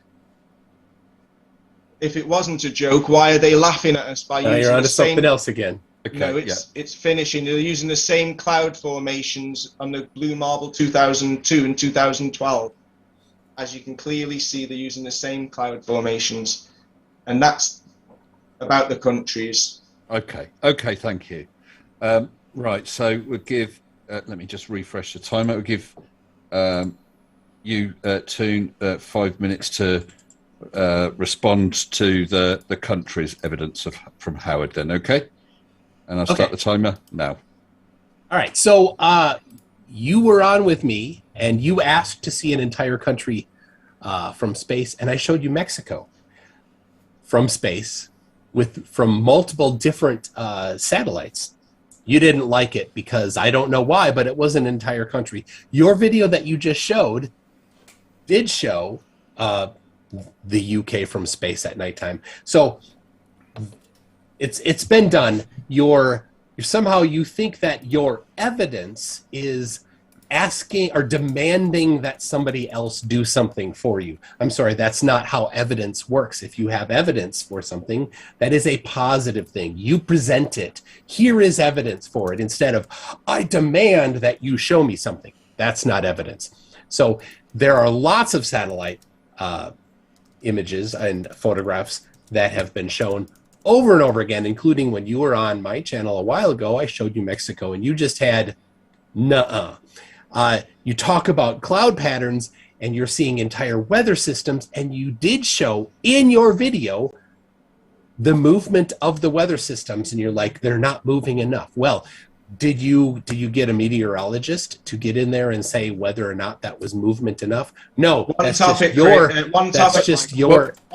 Michael. Please, you don't want to talk about clouds in yeah, but then I want to show my presentation properly. Howard, this is, and I've paused the time. This is Toon's 5-minute response. Okay, if I judge he's wandered off too far, I will pull him back. Okay, right now he's talking about the clouds, which you did mention. Okay, so please carry on, Toon. All right. Well, since you mentioned clouds, I'm responding to clouds. But you're right; it's off topic. You should not have brought it up, so I won't bring it up because it's off topic. So, an entire country from space, I've shown you. It's on the video. You even had a little clip of it in your presentation. You saw all of Mexico from space, from multiple satellites. There's the GOES satellite. There's Epic Discovery. There's Himawari. There's the older ones from Dish TV. There's lots of different opportunities for you to look at them. You just need to look at them and not say, no, you need to actually provide and do some actual analysis of it. If you don't believe it, if you think there's some fakery there, then certainly, because you agreed to this to have evidence for things, you should have evidence for it, which all you've done is have incredulity, which is not evidence. So there you go. Okay. You had a couple minutes left, but right, so we're moving to 10-minute between the two of you, 10-minute back and forth, and we're still talking about this satellites and viewing countries. That's the topic for this 10-minute back and forth, okay? So I'll start the timer now. Yeah, so I specifically asked for a photo at daytime and a photo at nighttime annually, meaning if you could backdate per year, roughly 10 years, I'd like to see the changes of the daytime photos and the changes of the nighttime photos for 10 years. A whole country, like Australia or the United Kingdom, Spain. And okay, I don't care what you want. That's not you asking, you demanding something isn't. No, I'm not demanding. Isn't evidence disproving space exploration. So I have no answer to that because you've not presented any evidence disproving space exploration. Right, well, my evidence is that I can't find any photos of a whole country. I don't care. I don't care that you can't. Please don't interrupt me, Michael. Please don't interrupt me. Yeah, Toon, please let him respond. Yeah, so... Go ahead, Howard.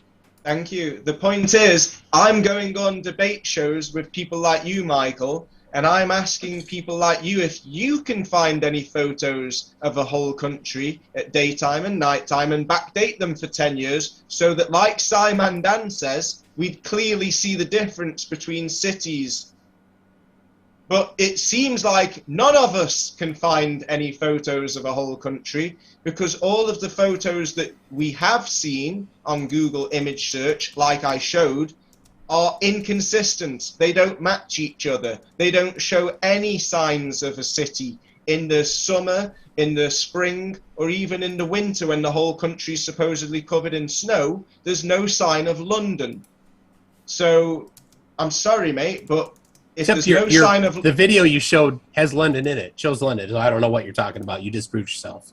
There's no sign of London in the pictures that the Sun used, the Sun magazine or the newspaper. There's no sign of London in any daytime picture. Some nighttime pictures have got a big orange. Awesome. Glob, Confirmed. But then. Some have forgotten to put orange, bright orange. Which one? Which one? The ones two that I showed in my video. Let's see it. One from the European Space Agency. It's on my video. But the question is, can you find any more photos? Because they're the best ones that I could find, and they're all inconsistent. Saying that I need to provide something to you is not evidence disproving space exploration, which is the topic.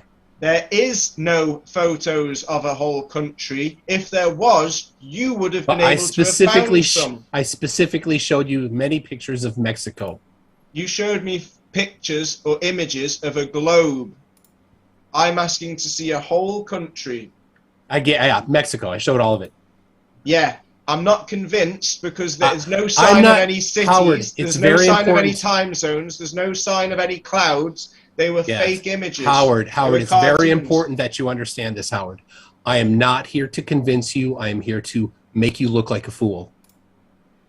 Well, you're not doing a very good job because I'm asking if you can provide any evidence, and you're saying that you can't. You're just making demands. I don't care about your demands. Your challenge is to show evidence disproving space exploration, which you've not done. You've not even tried. All you've done is ask questions and demand me to do things. I'm saying that I can't find any real photos when I look on Google image search. And I know that none of your subscribers or Craig's subscribers will either, which is why you're trying to miss the but I showed bullet. you a bunch of Mexico and you didn't like them. Can you show them now? Can you show them now? Can I don't have them queued up right now. I'm sorry. Oh, is it so People difficult? can go look at the video. Is it so difficult to find a photo of a whole country? No. You can't just... Well, go on then. But they're in the video. No, because I'm in the middle... Howard, I'm in the middle of a debate. Why don't you do it now? This Google will be image done. Search.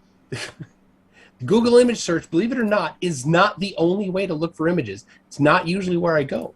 Oh, well, enlighten us. Show us a photo of a whole country at daytime I and already nighttime. did show you Mexico, but that is not what you are supposed to do is disprove space exploration, not demand that I do something at your behest.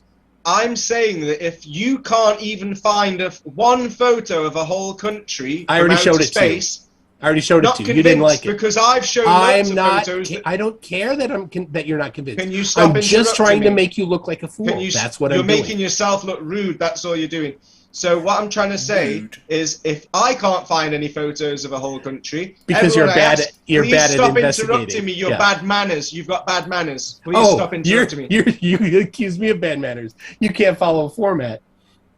One topic, yeah, is space exploration, and that includes no photos of a whole country, no videos of the Earth rotating with clouds that change shape, size, and location. Oh, you had that in your video too. You showed that too. Yeah, and there was also another point, but we'll get to that after. All about space exploration being fake. All right. But well, nothing from you. Thank you. Awesome. No, the point is, you seem to be struggling to find a real photo of a whole country. The topic is strictly limited to evidence disproving space exploration. The burden of evidence is not on me, it's on you. Right, my evidence is nobody can find a real photo of a whole country and backdate it. That picture there that that's an arbitrary demand. Where's London? I don't care. Where's London? Let's see it. Go back to that. Go back, Craig. Go back, Craig. Where's London? It's on the I see it. It's right there in the bottom center. What are you talking about? Really? Is that London?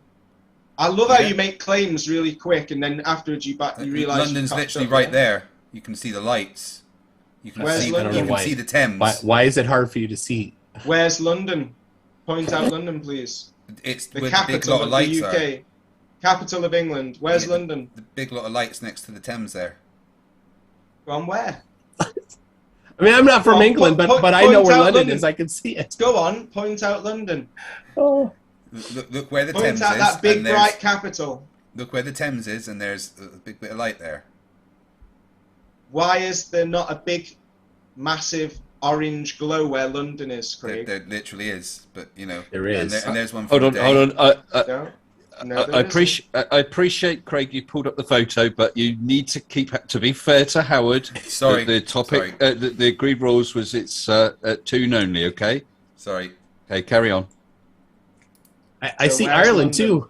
Yeah, but where's London? It was on there. I don't know why it's so hard for you to see it. I've been to London only once. Why isn't London the biggest city glowing at night? Why is it so hard? Well, you should. I don't know why you couldn't find London on that picture. The funny thing is, if you go a few seconds ahead, you will see London where it's supposed to be, and it's bright like you'd expect it to be. So then, inconsistent. That means that one of them or both of them are fake. Oh, okay, got it. So you say? No, so it shows for itself. Look at the video. Watch the screenshots. You can see London there. The Queen was waving at me. Yeah, hologram. All right, so the burden is on you, and all you do when the burden is on you is ask questions. Awesome. No, the burden is that I can't find any real photos of a whole country, and neither can you. Otherwise, you would have just shown one already, but you can't. You're relying on my pictures, which show that London changes brightness or location, and you're hoping that people will remember the images that you showed in a video that we did a year ago.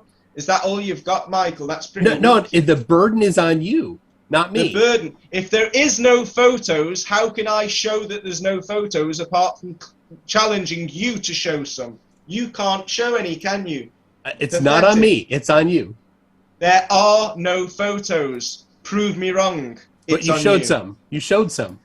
And they're inconsistent. They don't match each other. The European Space Agency doesn't match another one from the European Space Agency. They're inconsistent. Okay.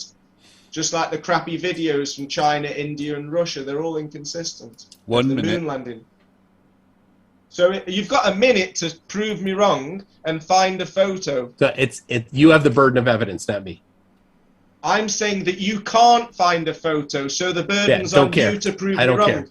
So you don't care that you can't find any photos. I don't care that I don't bow to your demands when it's your burden of evidence. Well, listen. While we've still got 30 seconds, if there was any real images, photos, or videos of a whole country, then when they tell us the weather report, they would use a real photo, but they don't. They use cartoons because there are no satellites in outer space. Because we've never been out of space, because outer space might not even be what we think. Otherwise, they would tell us the weather in real time. So incredulity. Got it. They would show us weather patterns in real time, and they'd show us yesterday's storms and all of the things they could do. Yes, yesterday's storms, because it matters today. They could show us when there's been hurricanes and tornadoes. Oh yeah, your video showed hurricanes. Okay. But we don't see any real photos because there isn't any. Okay, thank you. Right, well, next we move on to Toon's round. Toon gets 10 minutes, and he is to strictly limited topic to show evidence supporting space exploration. All right, give me just a second to pull up. Okay, tell me when you're ready, and I'll start the timer. I accidentally closed my tab, and then I'm going to share my screen here. There it is.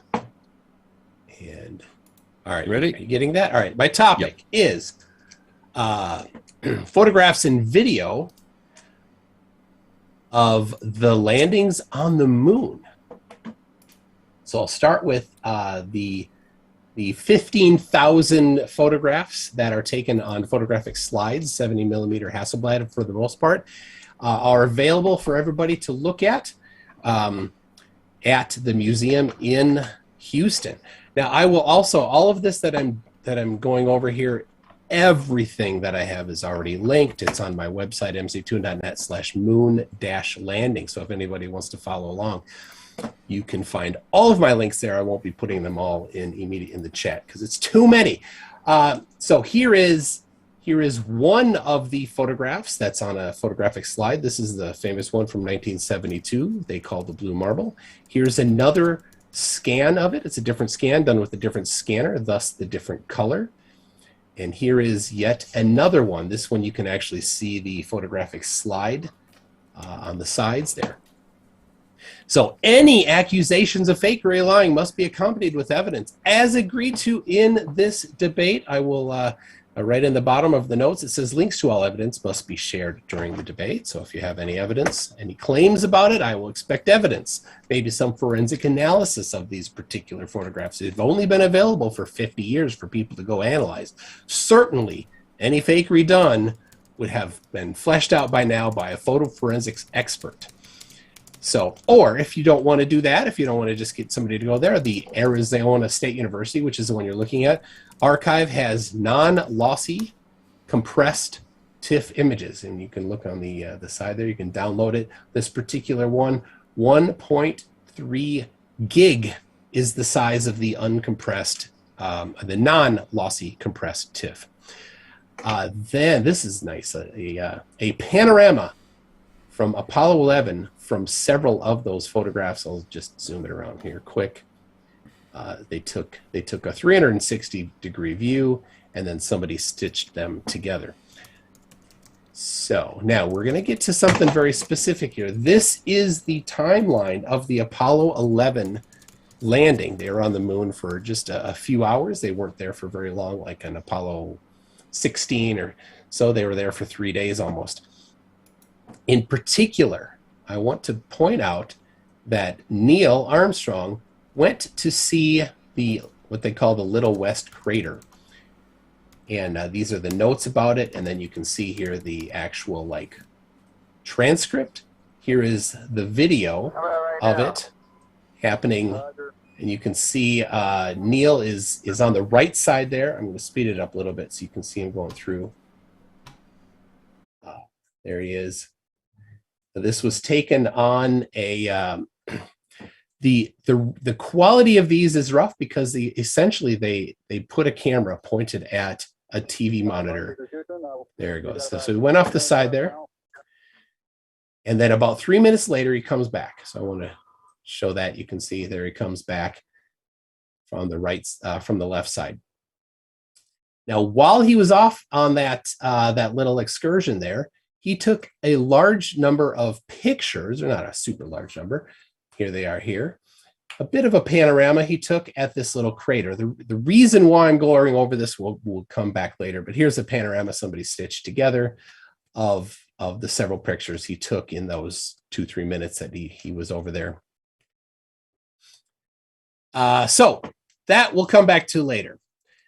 So now there have been photography of the landing sites that are not from NASA. They are from third parties. This is from the LRO, the Lunar Reconnaissance Orbiter mission, which was launched by NASA, but it's not controlled by NASA. It was launched. It's controlled by the University of Alaska and several other organizations: Cornell, Johns Hopkins, Space Science Systems, Smithsonian Institute, all these different ones here: University of Pittsburgh, Washington University of St. Louis, the University of Munster, University of Hawaii at Manoa. Anyway, those are the organizations that actually run the LRO.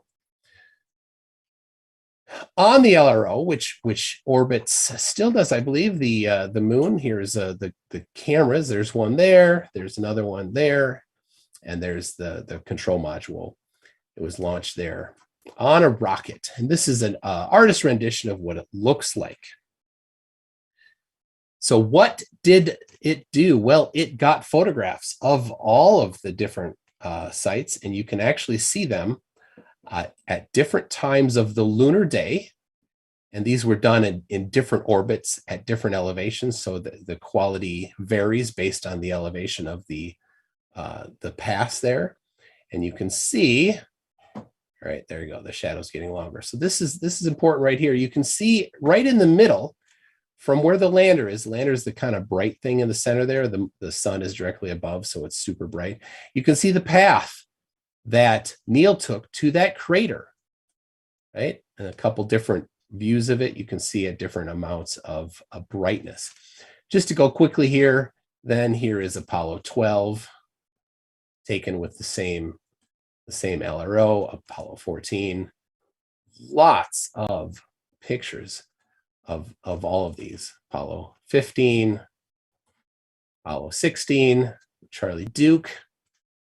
There you go. And they had the rover on 15, 16, and 17. And then here's the final one, 17. You can see all the lines from the rover that they took. So we have third-party confirmation, photographs of the Apollo landing sites from LRO. They're not the only ones. India also has done it recently with their, I'm pronouncing it wrong, I'm sure, Chandrayaan 2, and their photographic thing here, which is called the OHRC, an orbiter high resolution camera. Right there on the right side, you can see the camera. They took photographs, and it's actually a little higher quality. This is one that is not smooth, not cleaned up, but you can see it. It's Apollo 11 right there. And you can see the shadow of the lander with the legs even in the shadow. And then this one here, this is one done by Ramanian, I think is his name. He did a little better quality pickup of that. And then they, on Twitter, they did some analysis. Different people are like, oh, what's this? Is this the flag? And this other, somebody's like, no, the flag fell down. Here's the camera. Here's the flag. Anyway. Then here is Apollo 12 also. Same thing, and a little more detail. Here is an LRO on the bottom, and on the top is the Indian one of Apollo 12. And then to round it out there, here's a Reddit thread of people talking about it. So we have,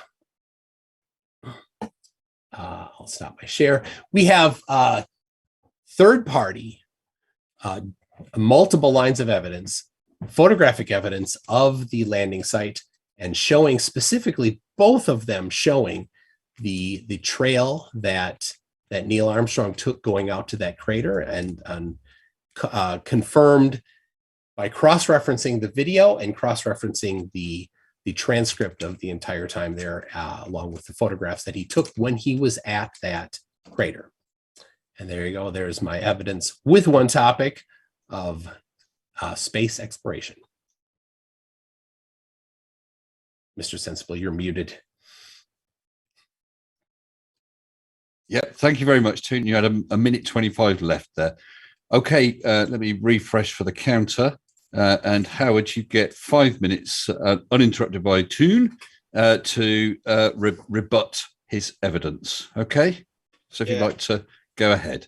Michael, I need you to get that first photo up, please. Can you screen share again? The one where it was a 360.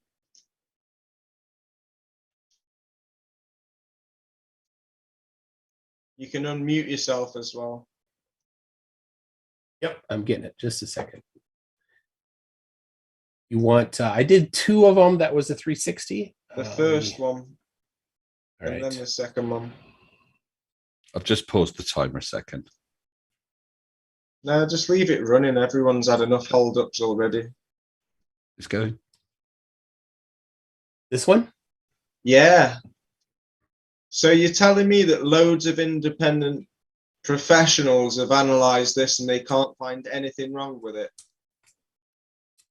I haven't seen any photo forensics experts publish anything on this. No. Okay, well, I'm no expert, but don't you think it's a bit... Agreed. Don't you think it's... Tell me when you're finished with your mature little jokes, Michael. Yeah. Be fair, please, too. Go ahead, Howard. I've told him to unmute himself. You know, I didn't expect all this immaturity. Yeah, so my question is, Michael, don't you think it's a bit strange that the shadow reaches the horizon? You carry on, Howard. This is your rebuttal. I want his feedback. This is my rebuttal. Yeah, I want Michael's honest opinion. Don't you think it's strange that the shadow of the landing lunar model, whatever you call it, is reaching the horizon? It's technically touching the horizon. How big is this studio set? I mean, how big is the surface of the moon? Michael, I just carry on, Howard, because you're going to have 10 minutes between you afterwards. I'd like to know, Michael. Don't you think it's strange that the shadow? You've muted yourself, Michael. Okay, if you're speechless, can you put the other picture on as well, where he's behind, looking at the crater? Okay, so ideally we're taking photos at different angles. So the sun is behind him while he's taking a photo on the left. Yet when he's looking at the crater, maybe to his right, it's definitely not behind him because there's no light source. So how come the shade appears to be in the crater when he's looking right, yet the light source is right behind him? So yeah, I'm no expert, but it just seems like the shadows could be a little bit off with this one, but it's difficult to know for sure because we don't know if he's looking directly behind. If he was looking directly behind, why is it that the rest of the surface is so dark? Surely it should be bright, like the surface where the lunar landing model is, where we can see his shadow of his torso. So yeah, we've got a bright surface where the shadow suggests the sun's behind him, yet we've got a dark surface when he's looking at the crater on the right, which suggests that the sun is not in front of him. So he hasn't done a 180-degree turn. Otherwise, the surface would be bright as it is near the lunar landing model. But my main question is the other picture.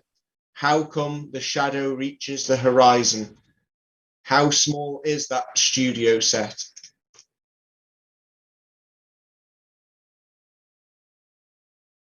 Still got a minute left, minute and a quarter, Howard. That's my best point, really. And having some lines on a graphic image showing some 3D shading effects from above, I'm not too convinced by them either, because that could be very CGI, easily computer generated, photoshopped. I'll stick with my first point as my main point. Why is the shadow of the lunar landing model reaching the horizon edge? Okay, do you want to give up the last 45 seconds? Yet. Okay. Suitable. All right. Okay, so that then takes us to 10-minute back and forth between the two of you about Toon's evidence. Okay, and if you're both ready, we can go. All right, this is easy. There's topography on the moon. That's it. That you wouldn't expect necessarily that if they're on some topographic area that's not, you don't see it to the horizon because the shadow reaches far because there is topography. So there you go. The horizon looks far too. Can you put the picture back on, please? The horizon looks far too low, considering where the height of the observer is, and the shadow seems to reach the horizon. So okay, yeah. So got it. So topography, and then this one here. This one here, he's at different. He's taking a pictures at different angles. Yeah, I get this that. is not one photograph.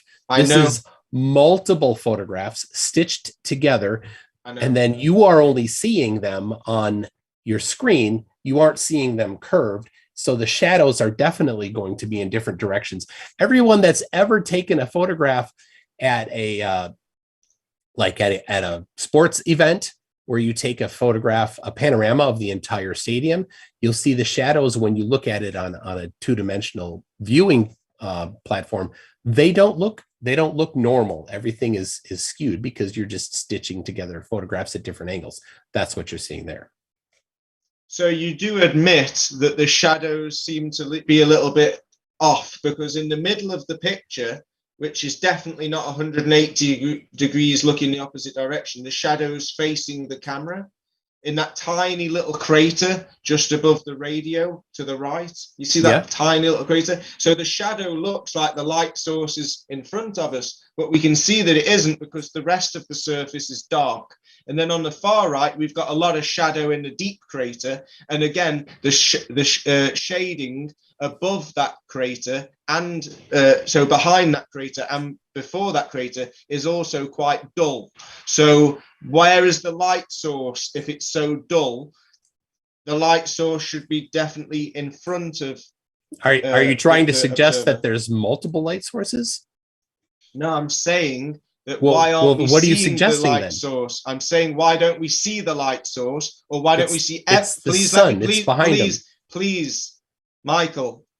I'm saying, if the shadow of him is directly in front of us, that means that the sun is behind him.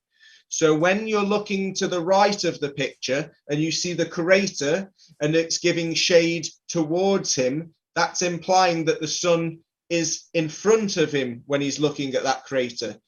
If that's true, why is the surface behind and in front of that crater so dull? Why isn't it so bright, like where he's looking on the left? Yeah, he didn't do a 180. So if it's not a 180, why is the shadow facing him on the right side of the screen, but away from him on the left side of the screen? It's not consistent, is it, Michael? You've just admitted it. It's perfectly consistent. There's no problem with it. It's a panorama. Yep. Got it. No, you've just said. Here, let's look at the. You've just. You can look at the individuals. Let's stick on that picture. There's one. Where's the light source? There's an. Oh, you can see the light source, the lens flare in the upper right there. See that? That could be from a studio. That could be a studio light, though. That could be. That could be. I don't care what it could be. I want evidence. Show me evidence of something. Well, I'm asking for evidence. There you go. You've just admitted that it could be. No, I was mocking you because you're dumb. Really? Yes, really, you are. So you've just admitted that he didn't do a 180 turn. Yet no, he did not do a 180. No. But if you go back on the full picture, if he did a 180, if he did a 180, you'd see the light directly in front of them, not to the side here. Which you don't. But if you put the full picture on, you'll clearly see that one shadow on the left side of the screen is going forward. Yeah, please put the full picture back on, Mike. Now I'll put this one up right here. Look at that one. If you want to pull it up, you can. It's on my website at the URL I already gave you. So you are scared to. So on the right side, you can see the light source. The sun is over on the right, and you can see on the right side of that picture that there is some light on the edge of the crater, and then it drops off as it goes down deeper. There you go. Nothing inconsistent about that. But as you said, you're not an expert, so I will completely ignore your opinion. So you're going to ignore what I was saying about the whole picture that was stitched together? Absolutely, because you're not an expert and you don't seem to know how panoramas work. But you admitted that he didn't do a 180-degree turn. So why are we seeing the shadow? So put the big picture. We see the shadow coming. You see the shadow coming from the right. Stop being a coward. Stop being an absolute coward. We see the shadow coming from the right. Look at that. You see the shadow coming from the right, and you see the sun flare coming from the right. Whoop-de-doo. That's exactly what we should see. That could be a studio light, though, couldn't it, Michael? Oh, it could. Oh, it could. Could be. You got evidence for that, then? Well, my evidence is in the big picture that you had stitched together. All you have is you don't understand panoramas, and as you admitted, you're not a photo forensics expert. So you're refusing to put the initial picture on where I've had it up. I've had it up multiple times. Put it back on. The panorama that you don't understand. Got it. Put it back on. The panorama you don't understand. Right. So if he hasn't done a 180-degree turn, how come the shadow on the left is directly going straight in front? I'll explain it again here. Please don't change the picture. Don't tell me what to do, dummy. Here we go. Let's see. Well, that was very mature. Toon, try to dial that back, please. All right, sorry. So there it is. There is the rightmost picture. You can see the lens flare coming from the sun on the top right, and you can see the shadow is coming from that same direction. Yeah, so put the big picture back on, and let's look in the middle of the big picture, the panoramic picture now, stitched together. Come on, don't be scared. This is your evidence. I'm scrutinizing it. What are you scared of? You've said that you're not an expert, but certainly I'll keep putting it up. I mean, you there it is. Well, I'm not an expert yet. You guys want to debate me. I agree. Yeah. So how come in the middle of the screen, which is supposedly halfway between that direction and that direction, the shadows going the same way as on the right side? You mean like the rock there? The little crater in the middle of the screen is showing shadow going the same direction as the crater on the right side of the screen. How come? Let's look at the individual picture of that. Yeah, forget the individual. Look at the individual. When we zoom in, it looks pretty nice there. Let's zoom in even more. But when they're stitched together, they show that they're inconsistent. Ah, there it is. Yeah, because that's what happens when you stitch things together. It's inconsistent because you are looking at one photograph of many different angles simultaneously. But when you look at this individual one, you can see that the light source is coming from the right. Put the big picture on again, Michael. Nah, I like this one. You're scared of what I'm going to say, spell out? No, go ahead and say whatever you're going to say there, Howard. So put the big picture on, Michael. Go ahead. Let's all look how pathetic your big picture is. Go on. Say what you're going to say, Howard. I'd like the visual on the screen. Oh, you demand so much. I'm not demanding. I'm asking you to be grown up. All right, go ahead. What are you going to say? Leave your evidence to be scrutinized like what are you going to say? Put your evidence on the screen, Michael. Here, I got this. You'll like this. You're going to do something childish again. There you go. There is a panorama. Oh, look, everything's weird. All the angles of the light are weird. Why don't you shadows put your are coming picture back at on weird the screen? directions? Why don't you put your picture back on the screen? How many times do I need to explain it to you, Howard? When you have a panorama, things are at different angles. On that picture, the sun's on the left. All the shadows are going the right way because the sun is on the left. Actually, no. No, look at this. The sun, the sun's on the left, but look at underneath the bridge here. It goes down into the right. The shadow goes down into the right. How does that happen, Howard? That's reflection. How? Can you please put your How does that happen, Howard? You're just making a fool out of yourself, Michael. Howard, I want to know. I demand that you tell me how that happens. 1 minute. How does that happen, Howard? The light is going down into the right. Even though the sun is on the. How does that happen, Howard? Why don't you put your picture up? Why don't you? I keep putting it up. Put the big panoramic picture on. There you go. And zoom out. I'm going to zoom in. Because you're scared of what I'm showing people. His shadow. Please. Yeah, his shadow's going to the. Straight ahead. His Yep. shadow's And then going this one's straight coming ahead, at an angle. and that one's coming nearly directly at him, which means Got he it. would have. No, it's not. No, it's not. We can look at we can look at this as not coming nearly directly at him. You can see from this shadow, it's of the rock. It's going to the left more. So zoom Same out thing again. in the crater. Great point. Now Right zoom there. out again. Right there. Zoom out again. Got it. Zoom out again, Michael. Let's look out. No, I don't do what you tell me. You're not you're not the boss of me, Howard. So the whole point of this debate is for us to have a back and forth. But No, you're the just whole point of the childish. debate is to Guys. embarrass you and show that you're a fool. I'm done. I'm done. Guys, that's you're the the end one of the- acting childish. Right, now that's the end of the 10 minutes. Now, earlier on, when we were debating the debate format, Fights, you said that Howard would be able to show his other points with his earlier video and be able to discuss those. Now, I appreciate this is now outside of what we'd agreed. So are we still going to go ahead with that and let Howard have his points and then just have an open between the three of you about those points? That'd be great. It's only half a video left now.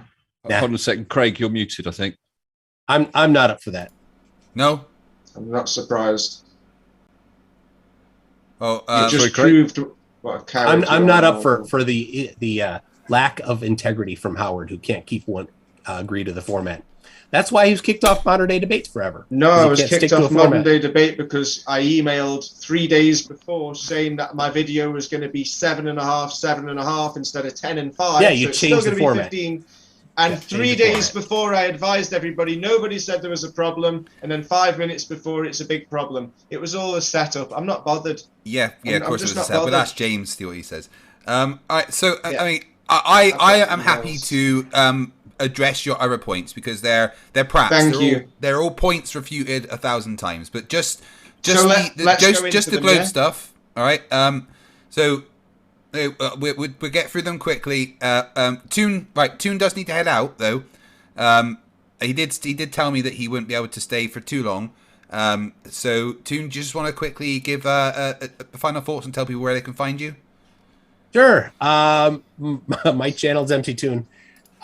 And thanks for hosting, Craig. Thanks for moderating Always. Mr. Sensible. And thanks for being who you are, Howard. I have a birthday party to attend to, and for one of my 33 kids. So we'll see you all soon. Thanks, Toon. Thanks, Always a Toon. pleasure to have you here, dude. The link to his channel is in the description, guys. Please check him out. That's it. Right, so if I can just finish the end of my video and then we can talk about it, whatever you want. Yeah. Thank you. Right, I'll go to the halfway point.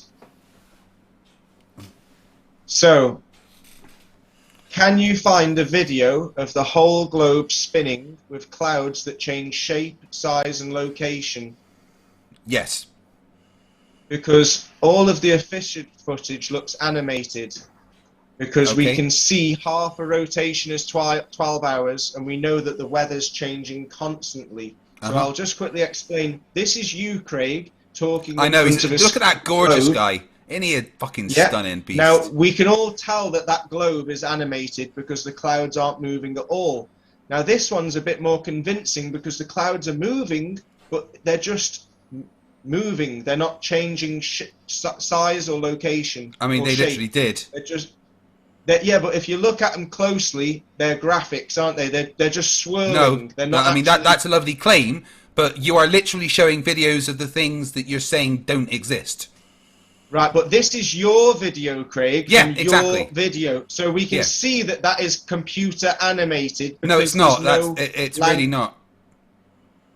Really? So what we're claiming is that sunlight that's changing, yeah? Yeah. So we're now looking at multiple days, and Yeah, that it's weather called a pattern time hasn't lapse. changed. It has changed. Right, It's moved so- considerably. So all over the world... You realise we're how just big getting the world these is, right? Right, so over 24, 36 hours, we're not to see any change in the cloud formations. apart There's from the little literal swirl. change in the cloud formations. Like, if you go back to that bit where you're Is saying there it's a not moving... Is there a change now? Is there a change now, there is Craig? actually. If you look at the clouds at the bottom, you can see there's like a hook that... This is the GOES you're goes changing it, west so I can't. Sorry. satellite. He But, shuts up now. let's go So back this to is the- over 30, I mean, This wait, is over let's go back to the 39 first hours. one. Let's go back to the first one that you were showing. Sure thing. And I can show you exactly where they change. Really? Yeah.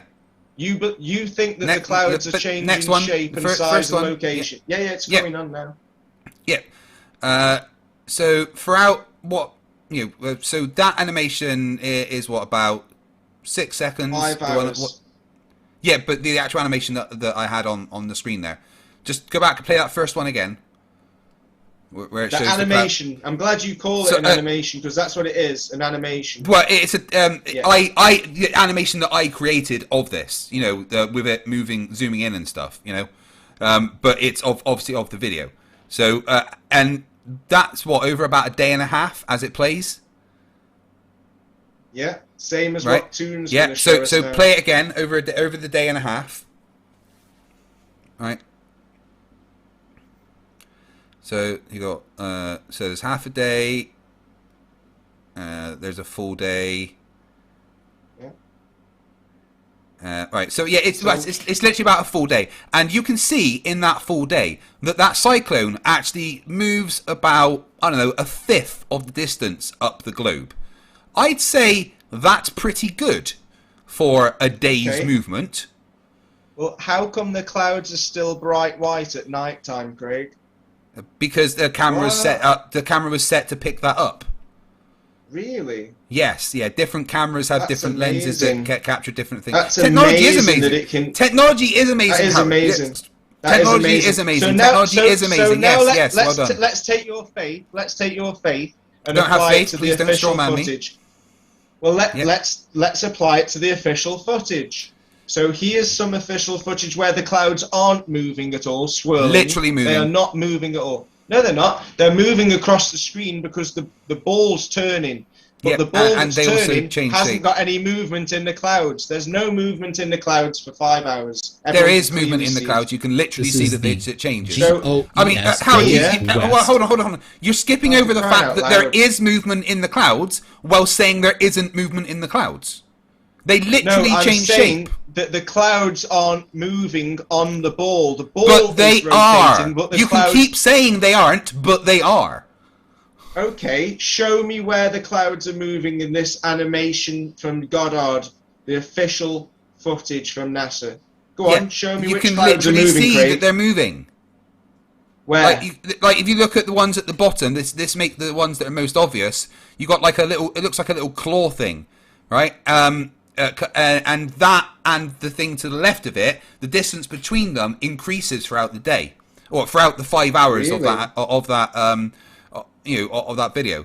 So you can literally see over the time frame that it is the movement that you would expect to see. Really? Yes. Well, let's look again closely now that you've made that claim, and let's also ask, why are they not moving as much as the other video? This one. Because weather is different on different days, Howard. In different parts of the world, the weather is different. Yeah, but yes, all over and the on world, different days, it happens. Please stop raising your voice. So all over the Sorry, world, it happens when I on speak this to day, stupid. All over the world, the clouds are moving on this recording, but on the next official recording, none of the clouds are moving. So that's a day and a all. half. The other one's 5 hours. Right, none of the clouds are moving. Except I just pointed out how they are moving. You can see the distance between those clouds at the bottom gets larger throughout the day. There we go. This is getting bigger and bigger and bigger. It literally just did. It literally just did. No, it didn't. You can get as emotional as you want, pal. Everyone pal. just watched it happen whilst you denied it happen. All they can see is it moving further up the ball. You can see the distance between the two clouds at the bottom. One that looks like a little hook, one that looks like, I don't know, whipped cream or something. The distance between them gets larger. No, because that's a day and a half, and this is 5 hours, Howard. You wouldn't expect to see the same thing over very different amounts of time. You do know time is linear, right? You do know how time works. You're looking at them from a different angle, but they're not moving, Craig. I don't care what you say. The distance between them is getting larger. You can deny it if you want. It's a different angle. You understand how angles work. The distance between them is getting larger. You can see it happening. It appears to be getting longer. The Nile is also a river in Egypt. Yeah, so let's look at some official footage over 39 hours. 39 hours and none of these clouds are really changing shape. I can size, literally or see the clouds location. moving. No, Clouds disappear when it rains, Michael. You know all this. Please be honest. Be honest. You're not. Well, I would say it's probably not raining at the time there. Go nowhere in the world. It's amazing you keep 39 saying. hours. It's amazing you keep saying, look at this known cloud movement while showing cloud movement. That's right. absolutely What I'm showing, incredible. Please let me talk. What I'm showing is that this satellite that goes east and goes west has the little spiraling cloud formations that look like they're moving. The goes east satellite. That seem to have a little movement, but over 39 hours, not much of a movement, no change in shape, size, or location. And the clouds Except they are all bright seem to white change. at night. Please let me finish my presentation. The clouds This are bright is the white Discover at night. satellite. Here, the clouds are fixed again. There's absolutely no I can movement literally again. see them changing. No, you see them moving across Yes, the ball. whilst You also see the changing ball shape. moving. Do you not? They're not like, changing shape. I don't understand how Let you're me- not seeing what. let what me- you know, you're showing literal clouds Let me changing finish shape. my presentation. Wait, but you're mate, showing literal right? clouds Here- changing shape and Here, then I'm saying trying to it's make not some happening. points, and you're just shouting me out all the time. Here, we don't see the clouds at night time. Yeah, at the other one, we see This them is at the night time. Himawari 8, which is in also geostationary. Where are the clouds? Where are the clouds at night time? Oh, we don't see them in this one. This is the Himawari. Yeah, we don't you know, see Himawari clouds has at several nighttime different here. cameras. Some are set up so they actually can't see the clouds at night time. Well, the clouds aren't moving, and they're also not visible. They literally at night. are moving. So the next one is how wait, can wait, you wait. Oh, demonstrate... you're just going to jump. Wait, let me address that. Because basically, Go on, every single video you showed clouds moving, changing position and changing shape. Every single one. Not location, not shape, No, and not literally, size. literally changing location, shape, and size. Every single one. No, that's not true. It It goes is. east and goes You're west. just a liar. Showed some wiggle. No, we can watch them again if you want to. Your Yeah, fans and the clouds, subscribers yeah. can see what we're talking about. That's changing, but not enough for me. We It's not have- how I want it to be. Howard, you don't know what it should look like because you're thick as fuck. They're inconsistent. They're inconsistent with each Whether other. like, It's they're nothing to do different, with me. yeah, of course they're different.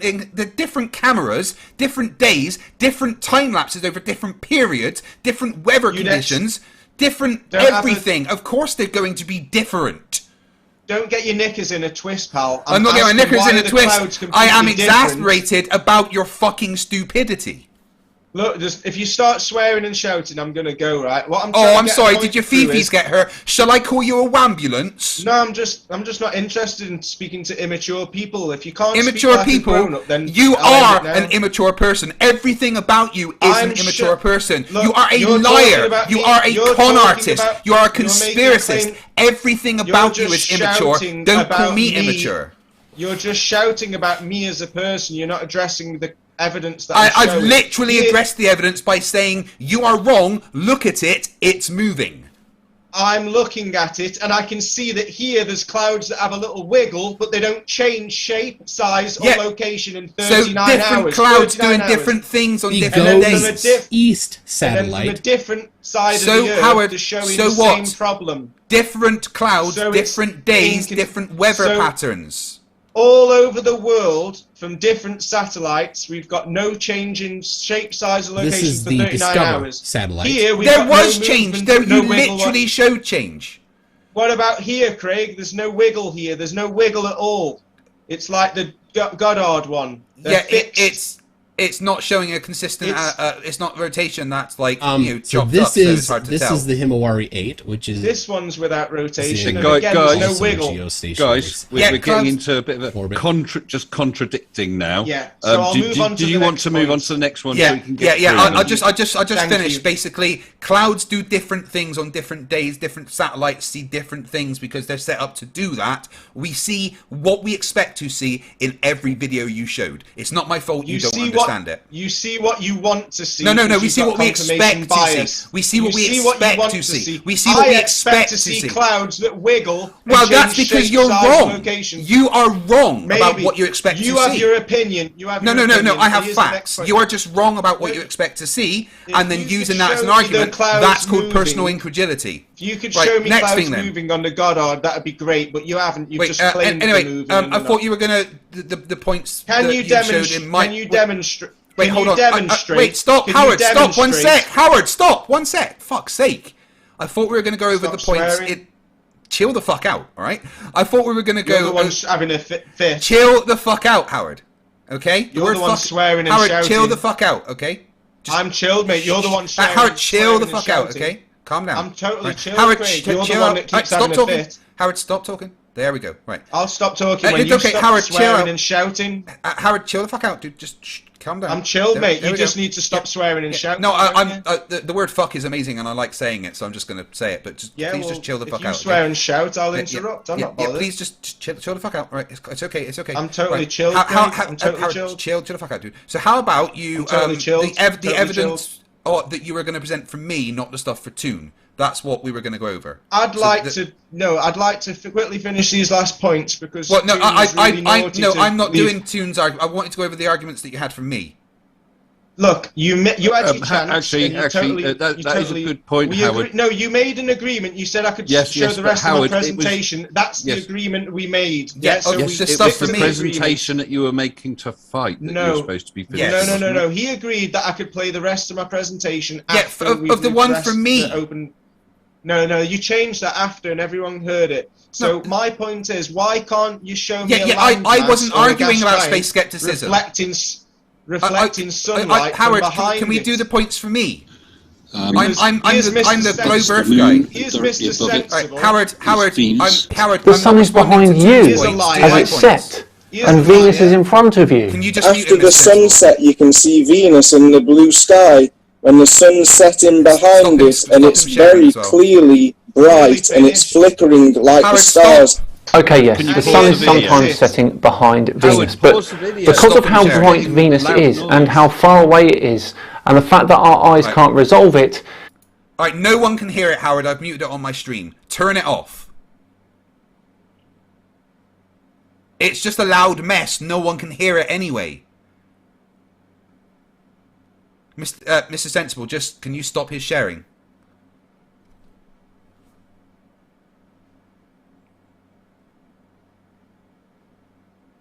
Literally nobody can hear what's going on.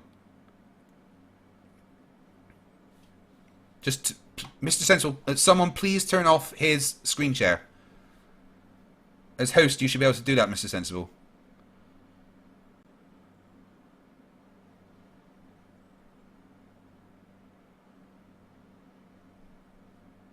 Right, Howard, literally no one can hear you right now. I've got you muted. Alright?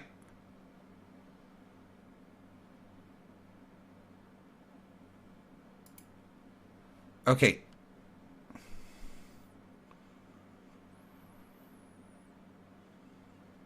Yeah, sorry, I've stopped that screen share. Finally, I got myself unmuted. Yeah, Howard, I agreed for me to go over this stuff with me. All right. No, you said that I could play the rest of my presentation after Howard, yes, the video from me. All right. You changed it after you changed it. Right, stop interrupting me. You changed it. Just mute him a sec while I'm talking, please. No. I'll say goodbye then. You had a promise and you're going to break it. You can run away. We can literally play it back. I'm not running, mate. I've come here and debated both of you, because you're nothing. You've got nothing to say. You're little cowards. Please. You won't let me. You won't. Yeah, thank you, Howard. Right, you're muted right now. So when I was going over that, you wouldn't address the 5 points when I brought them up earlier. To turn off his ability to unmute himself. You absolute cow. Why should I respect you if you're not going to let me finish my presentation like you said you would? Yeah, if you go into like the settings, you should be able to security turn off the host's ability to unmute themselves. You're going to run away, that's fine. I want to go over the points that you were bringing up. He's gone. He left, right. Like, I wanted to go over the points that he was bringing up. That's been an interesting evening. I thought he was going to make it through to the end. I really thought he was going to make it. I desperately tried to be as fair as possible. Come on. And with that last section, after Toon had to go, and you and Howard were talking, because we were out of the agreed format, and you were going to proceed with him, I pretty much tried to let you two just go. Yeah. But we only got so far. I wanted him to do the points that he was going to bring up for me. I wasn't here to debate globe, the space stuff. Space exploration, yeah. And I did say when we were talking, once we're done, you can bring up the points that you brought for me, and I'll respond to them, and the other ones for Toon, and we'll just all have a conversation about it. But he doesn't want to bring that up, so... and he doesn't know how to follow a format. He literally failed the format from the very start. One topic. That doesn't mean tough, that the isn't it? topic is the entire title. It means you take one bit of evidence, one specific topic, and flesh that out. Instead of just shotgunning 1,000 things. There are points refuted 1,000 times, Well, my topic is life, the universe, and everything. Yes, and I'm going to start off by discussing cheese. Love yeah, you could cover whatever you wanted then, couldn't you? 1 sec. I'm pretty sure he just emailed me. Yeah, it was fun. Always fun. I'm sure you got a bunch of super chats you want to go through, though? Yes, I do. I'm just responding to Howard.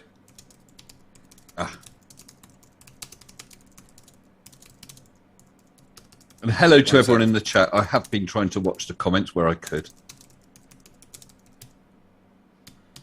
Alright.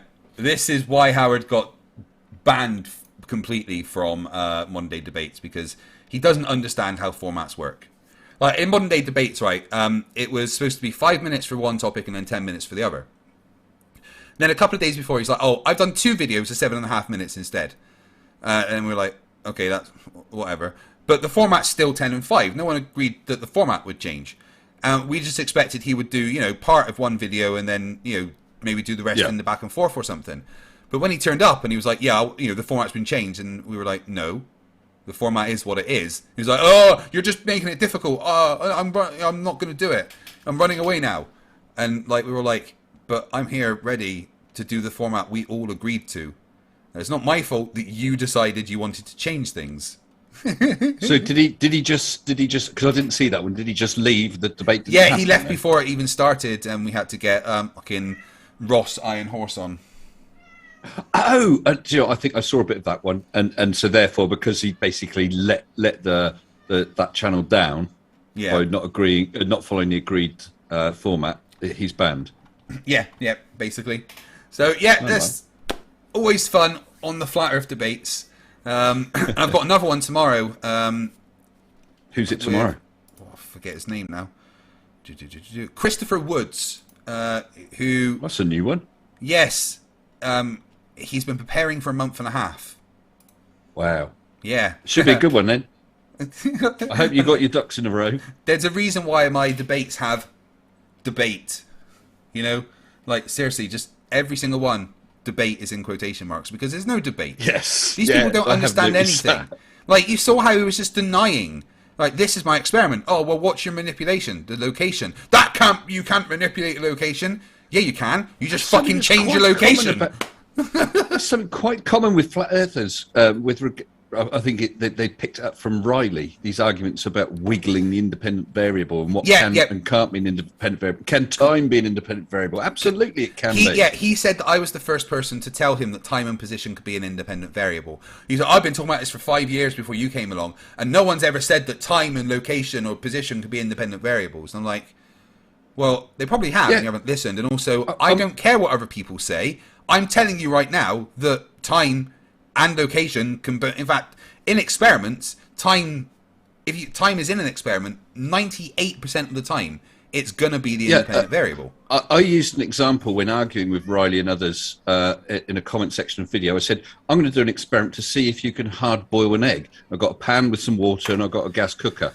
I turn it on, I put the egg in, I take it straight out, crack it open, it's raw. But then I found that if I leave it in for 10 minutes, it's rock hard. I've manipulated the amount of time. I've changed the experiment by manipulating the amount of time. Exactly the the egg same. is hard boiled. Yeah, exactly the same as my famous teabag experiment, which I talked Riley through on our first conversation. And I was like, look, okay, if you're going to talk teabagging, don't ever mention Nathan Oakley, though, will you? No. So I was into I want to do an experiment to find my perfect brew of a cup of tea. So I have 5 cups, all exactly the same, with 5 tea bags in. The only thing I change is how long each tea bag is in. What is the thing I've manipulated in the experiment? It's the time of the tea bag in each one. Oh, you're not Doctor Who. You can't manipulate time. Yeah, it's like they seem to be using the word manipulate as in, well, you actually wound the clock back. No. Yeah. You just adjusted, they don't understand allowed for a different words. length of time for the experiment. With your pendulum, a different location. My favourite one is when they say you can't do experiments with man-made things because it's not natural. They don't know what natural means in science. Did you see my debate with Abel Rodriguez that I posted the other day? I'm not sure. I did see one recently when it came up about natural and not. Yeah. I was literally right at the beginning citing what natural means in science with evidence and everything, and he just kept doing the Flerf reset. Yeah, but it's man-made, not natural. So, sorry, you seem to have forgotten what natural means. Let me go back and show you again. Yeah. One quick Google will give you the answer to that. Yeah. What is it, Dave? What? I can hear him. Come here. Come on, then. That's one cute cat. He is. Right, Dave. Yeah, he doesn't want to play. The door's open, right? He wants to get out the door, but it's literally open. He just wants me to get up and make the gap wider for him. He's not a flat earth cat, is he? Struggling with the concept of open doors. My wife's away for the weekend. I've been left alone with the kids. Woo! I'm going to be working all weekend on content, but it's been quite hard getting the kids and trying to get them in bed sorted, and so I can come and debate. I mean, my boys probably let them stay up and eat pizza as long as it hasn't got pineapple. Well, I did buy them pizza for dinner because I couldn't be bothered cooking. And my boy Stu, and I told him, look, I'm going to trust you. Put yourself to bed at midnight. I'm letting you stay up extra late because Mummy's away. But and I guarantee he's still awake right now, or maybe not. Maybe he's a good boy. I love him. Good boy he is. Right. Anyway, let me read the super chats and then we can get out of here. Mike Heddy for $8.99 says, "Hey FTFE, love your channel and your destruction of these Flerfs is absolutely hilarious. Inspired me to create my own Flerf debunking channel. When will you do your PhD so you can be Dr. FTFE?" Yeah, I'm far too lazy to get a PhD. Basically, yeah. I'll stick to my BSc. That's all I need. I mean, good luck with the new channel, though. Yes, yeah, Dr. FTFE. No, the super chatter said he started a new channel, didn't he? Oh yes, yeah, you. Good luck, Mike Hardy. I always like to see new creators debunking flat earthers because it makes them very, very angry. Dora Nuku for €2 says 2 for my favourite 3 debunkers in one stream. Well, that's a bit right. Was it me and you, me and Toon, or you and Toon? Which were the two? I think it was me and Howard because he quite debunked the flat. Well, it's nice to know that Dora liked 2 of us, but the other one she's like, well, that person just fuck off. Thanks, Dora. Fog Repair Ship Akashi for $2. Putting a title on doesn't make different topics. No, he does not understand what topics. Flat earthers. The conversation is ruined before you have the conversation because they don't understand how to have a conversation. Free Ron for $2 says sticking to one topic is kryptonite for flatards. Yeah, they have to shotgun. Takos Janos for 2048 huffs. Why are all flat earth maps based on a turtle? Because it's turtles all the way down. I've actually just started reading through the Discworld books again. I'm on Mort at the moment. I have to admit, I've never read them. I never have read them. Not a single one. Sorry? I know. I can see your face. Right. Yeah. So as a fan of Douglas Adams, I can guarantee you would enjoy Terry Pratchett. No, I've been told that. It's very similar with how Douglas Adams is very clever in his comedy. It's Terry Pratchett is so similar in the writing style. Yeah. And he makes an amazing world that you can sink into. Oh man, where'd you just send me your address? I might just send you the books one by one, old Netflix style.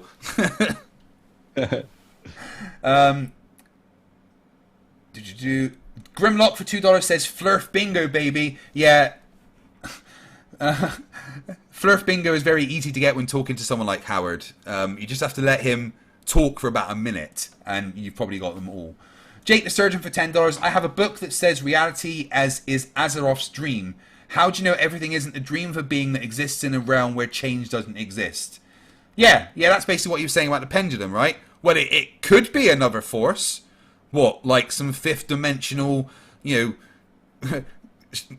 demon manipulating a pendulum for his whatever reason? Yeah, it could be the flying spaghetti monster touching the pendulum with his noodly appendage. God bless his noodly appendage. Yeah. But that's, you can't test for these things, so it's outside the purview of science. What you can test for is if it matches the predictions of a rotating sphere. Spoiler alert, it fucking does. And why is it all Flerfs and seem to be really angry at the word fuck lately? They're like, stop swearing at me. Like, I've said this before, but fuck it's an amazing word. It's a noun, it's a verb, it's an adjective. What I'm about to say... It's fun to do if you can get away with it. What I'm about to say, it's amazing that it's a sentence that makes sense, but you can actually say to someone, no, fuck you, you fucking fuck. And that's a sentence that makes sense. And I find that incredible. Thank you, English language. James Webber has been a member for 2 months, says, guess we'll just throw all the physics out. You have to if you're a Flerf. Judy Bassett's been a member for 4 months, says, I doubt that Howard is listening. No, I saw whilst I was doing my presentation, he was just wandering around doing something. Dira DeBoron, who's been a member for 7 months, says, sorry for being late to the party, but now you've been graced by my presence. It's Flerf being all nice and furfy for us. Yeah, Darren, I would wait for you to join us to start, but, I wouldn't do that, actually. But thank you. Eon Dust, who's been a member for 11 months, says he's barely started and already failed. That will be on every Flerf's tombstone, I think. He barely started and already failed. Grimlock became a new member. Welcome to Scrappers, thank you. DL1, been a member for 3 months, says, God is an ever-shrinking bubble of ignorance. Yeah, I was arguing with a flat earther the other day, and he just kept saying God. So I was like, what's God? And he was like, what do you mean, what's God? What's God? Oh, well, God's this... God created the universe. Did it? How? Well, because it's God. Yeah, but what's God? Well, yeah, God's just the thing that created the universe. Yeah, but how did he do that? And it was like... With his head exploding. And that's my new trick for dealing with religious Flerfs, is just ask them to explain God, because they really can't. They can't. Sorry, what's God? And how did he do that? So magic's real. Magic isn't real, so how did God do it? Yeah. Era Gwyn for £5 says, should we censor Howard? No, just nail him to a wall. Traveller X has been a member for 29 months. Fucking hell, dude. Love you. Wow. I think Harold is confusing not knowing how a gyroscope works with not knowing how a pendulum works. Yeah, he couldn't stick to pendulum. I love that. That's Flerf 101, isn't it? I don't know how to address that, so I'll just talk about something else. A pendulum? Well, why doesn't a plane fly off the earth? Is a plane a pendulum? No. DL for $2 says, ask about the sides of a triangle. No, I did that on the first time he was on the channel. He didn't fall for it a second time. Skycloud Observer for £5 says, how the hell would the movement of the stars affect the drift of a pendulum? Does Howard think they hang the pendulum on the stars? That was a weird one, wasn't it? He got very angry. I think he's thinking of Bob Nadell's Heavenly Energies there. Yeah, that's what it is. Oh, well, Whitsitt said it's the stars, and Bob Nadell said it's the stars. Well, you know what? Both of them are fucking idiots. Did you see Toon in the back room where we can all see each other? Were you watching Toon when Howard was talking about that? He was going red in the face. He was nearly crying with laughter. It was so funny. Oh, God, I wish I'd recorded that bit now. DL1 for $2. Facts are not subject to opinions. Jesus fucking Christ, he is dumb. Yes, he is. Fogger Persia Bakashi, $2. Howard cannot stick to one topic. Hashtag do censor Howard. And talking about Howard, we're going to have a look at the poll.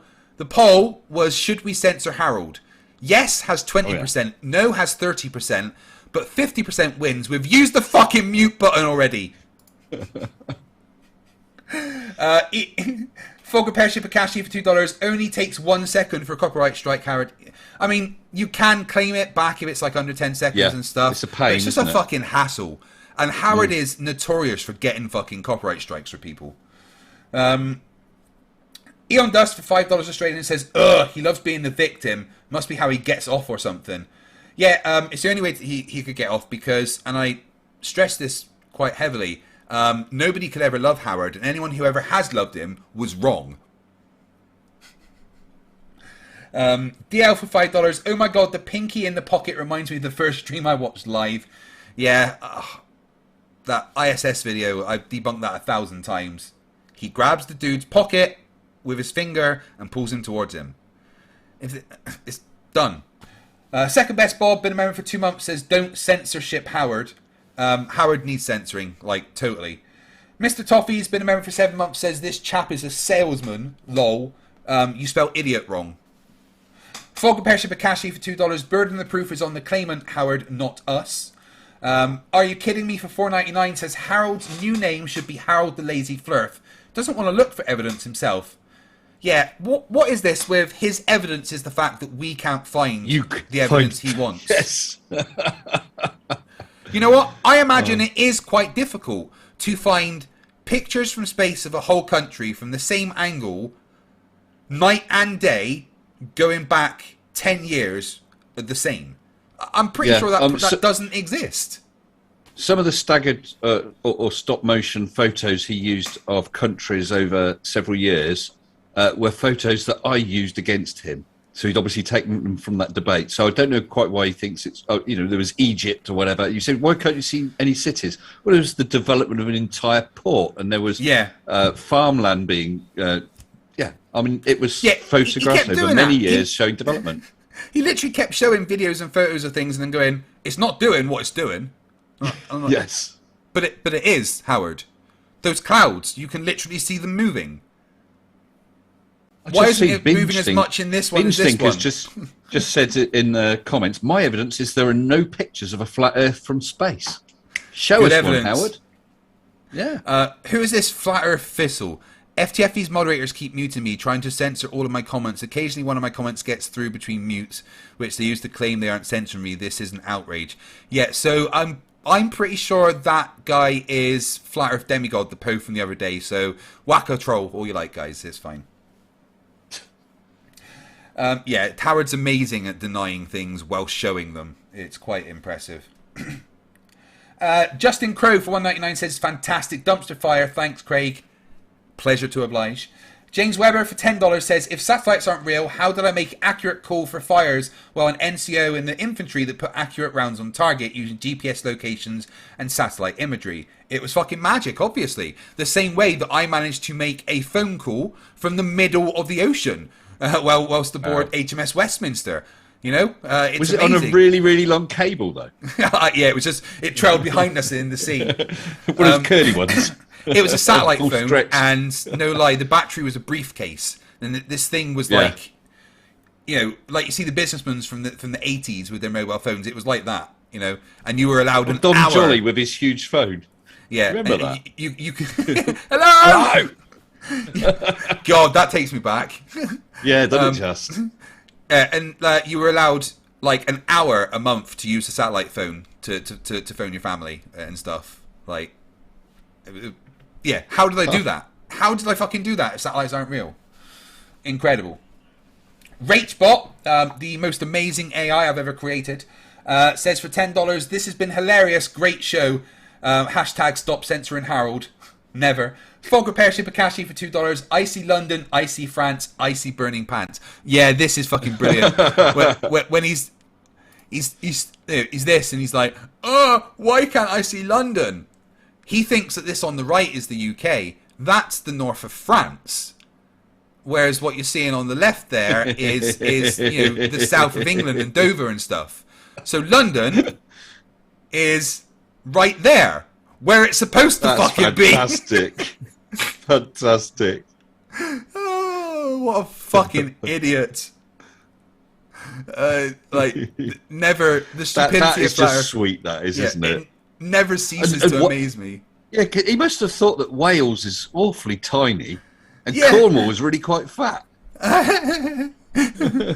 Plus, Ireland has grown in size considerably and also moved south quite a lot. Oh my God, the Isle of Wight has gone. Oh shit! fuck me, Harold. No, please don't. That sounds like hell. Tim Pryor for $10 says he admits he's no expert but gives his opinion anyway, as if it's fact that nobody can rebut. He doesn't like rebuttals. They trigger him quite a lot. Jolene upgraded her membership because she's fucking awesome to fighters. Get in.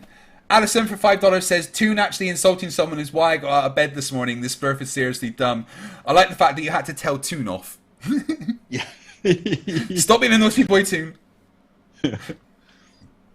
Gaming with both hands for $5 says, this guy is either a total po or his parents were related. I don't think this level of dumb comes naturally. Maybe a steady diet of paint chips. Yeah, it is confirmed that Harold's parents met at a family reunion. So, you know. Tim Pryor for $10 says, point proven. He claims he's not an expert, then demands to be shown clouds move the way he thinks. Yeah, I'm not an expert, but do this thing that I expect to happen even though I don't know what I'm talking about. Daryl Jackson for $5. Come on, this was doomed before it even started. You know Flerfs can't stay on topic for 20 seconds, let alone 10 minutes. Yeah, they goldfish brains and all that. Judy Bassett, €5. Thanks, FTFE. You're more than welcome, Judy. Mr. E-Man for $2 Australian. Some money for the brain cells lost. Too late. They're gone. How many IQ points do you think you've lost since starting this Flerf debunking, Mr. Sensible? Both of them. Yeah, definitely. There's just like one little guy left there going, what happens? Where'd everybody go?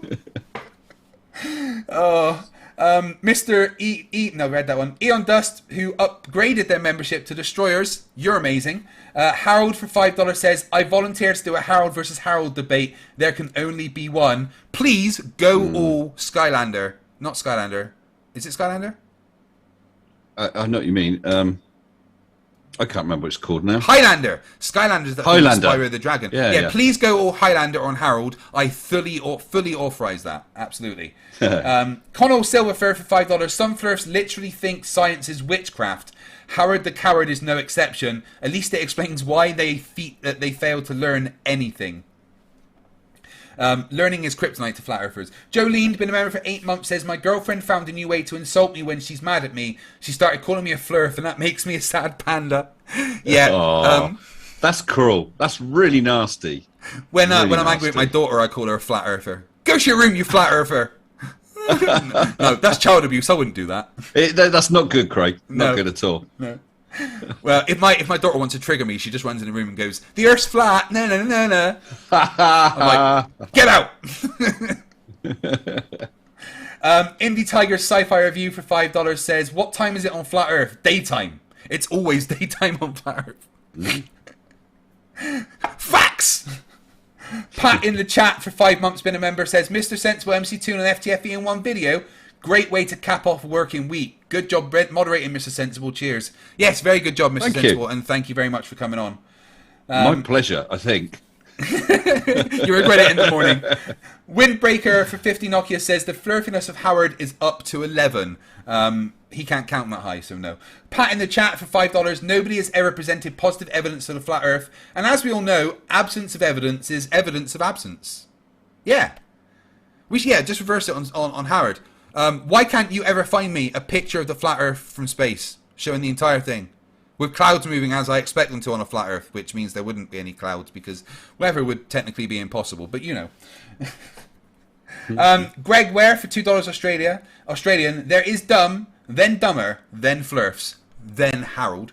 And James Webber upgraded his membership to Brawlers. Thank you very much. And that's it, guys. Another brain cell destroying debate with flat earthers over. I thought maybe we could ask Quantum Eraser how he felt about the debate. Quantum Eraser? Bagaki.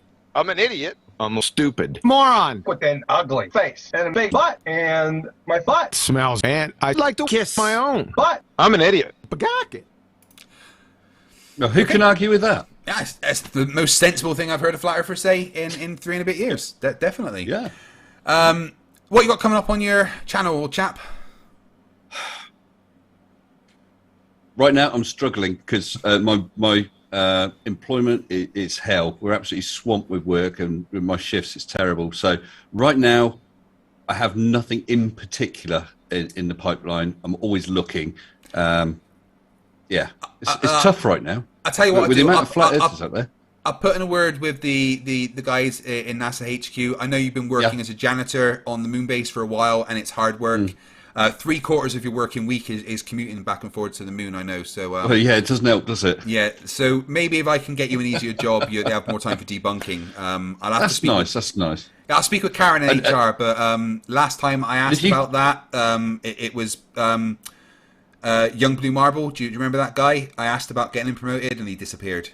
So yeah, well, I mean, what would also help is if you could reduce the kickback I have to pay you from a shield check. No, in fact, that's just gone up. That would help. And it's gone up, has it? Oh. Yeah, you did get the confirmation about the appearance fee on my channel, right? It's £5,000 to appear on my channel. Yeah. So it's all right. I wrote an invoice and sent it to Mitchell from Australia.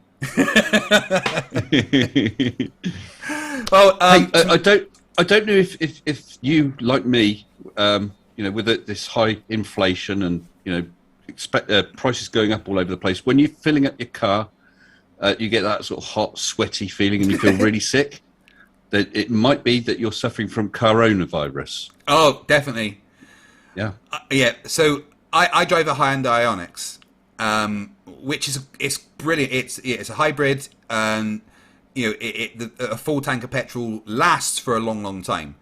But when I got the car 3 years ago, it was 42 quid to fill up a tank. Now it's 78. Yeah. Well. Yeah. Mine's topped £100. That's quid to fill it. It's horrific, isn't it? Yeah. Go electric. But let us not be downhearted, siblings. No. My next car is definitely going to be a fully just electric the beginning. one. Yes. Oh man, is it price rise season already? I've just got rid of my monkeypox decorations. Fuck's sake. Craig, I want to say thank you for agreeing. I know it's Howard, I believe, actually requested I moderated, but you and Toon agreed to that, so thank you. No worries. I don't know why. Well, actually, no, I do know why he came on my channel, because I've made it impossible for him to go anywhere else because I got him banned from public debates. I'm not going to lie. I wanted something to happen so that he would get banned from there, because he shouldn't be allowed on places in general. So I'm not sad about getting him banned from modern day debates at all. Well, it was his own decision, wasn't it, to turn up and not suddenly try and change format. the rules. Yeah. Tim Pryor, $10. It's a shame flat earthers don't stick around for super chats like they used to. It seems subconsciously they're starting to get it. They're just cowards. Yeah. Right. So tomorrow, my Flerfs are idiots that should have been out 2 days ago will be out. I had a few editing issues that I had to get sorted, and I needed a new graphics card that I had to get sorted. So I'm going to render it overnight tonight, add some sound effects, and upload it. It'll be out during the day tomorrow, as well as a couple of shorts over the next few days, and then another debate tomorrow at midnight with, I've forgotten his name already, Chris Woods, I think it was. Yeah, Christopher Woods. And then Sunday, possibly another debate short. We'll see what happens. That's it for tonight. Thank you, Mr. Sensible. Thank you, MCToon. Harold, go fuck yourself. Remember, everyone, stupidity is not a right. Fight the flat earth. Stay sensible. Fight the flat. Fight the flat. You better all be dancing. Fight the flat. Fight the flat. Fight the flat. Fight the flat. Fight the flat. Fight the flat. Fight the flat. Fight the flat. Fight the flat. I would love to be in a club and this come on. Yeah. I'm too old to go to a club. That sounds like hell to me, actually, It doesn't sound fun, does it? No. When I go out nowadays, I just want to go home. Good night, guys. Speak to you soon.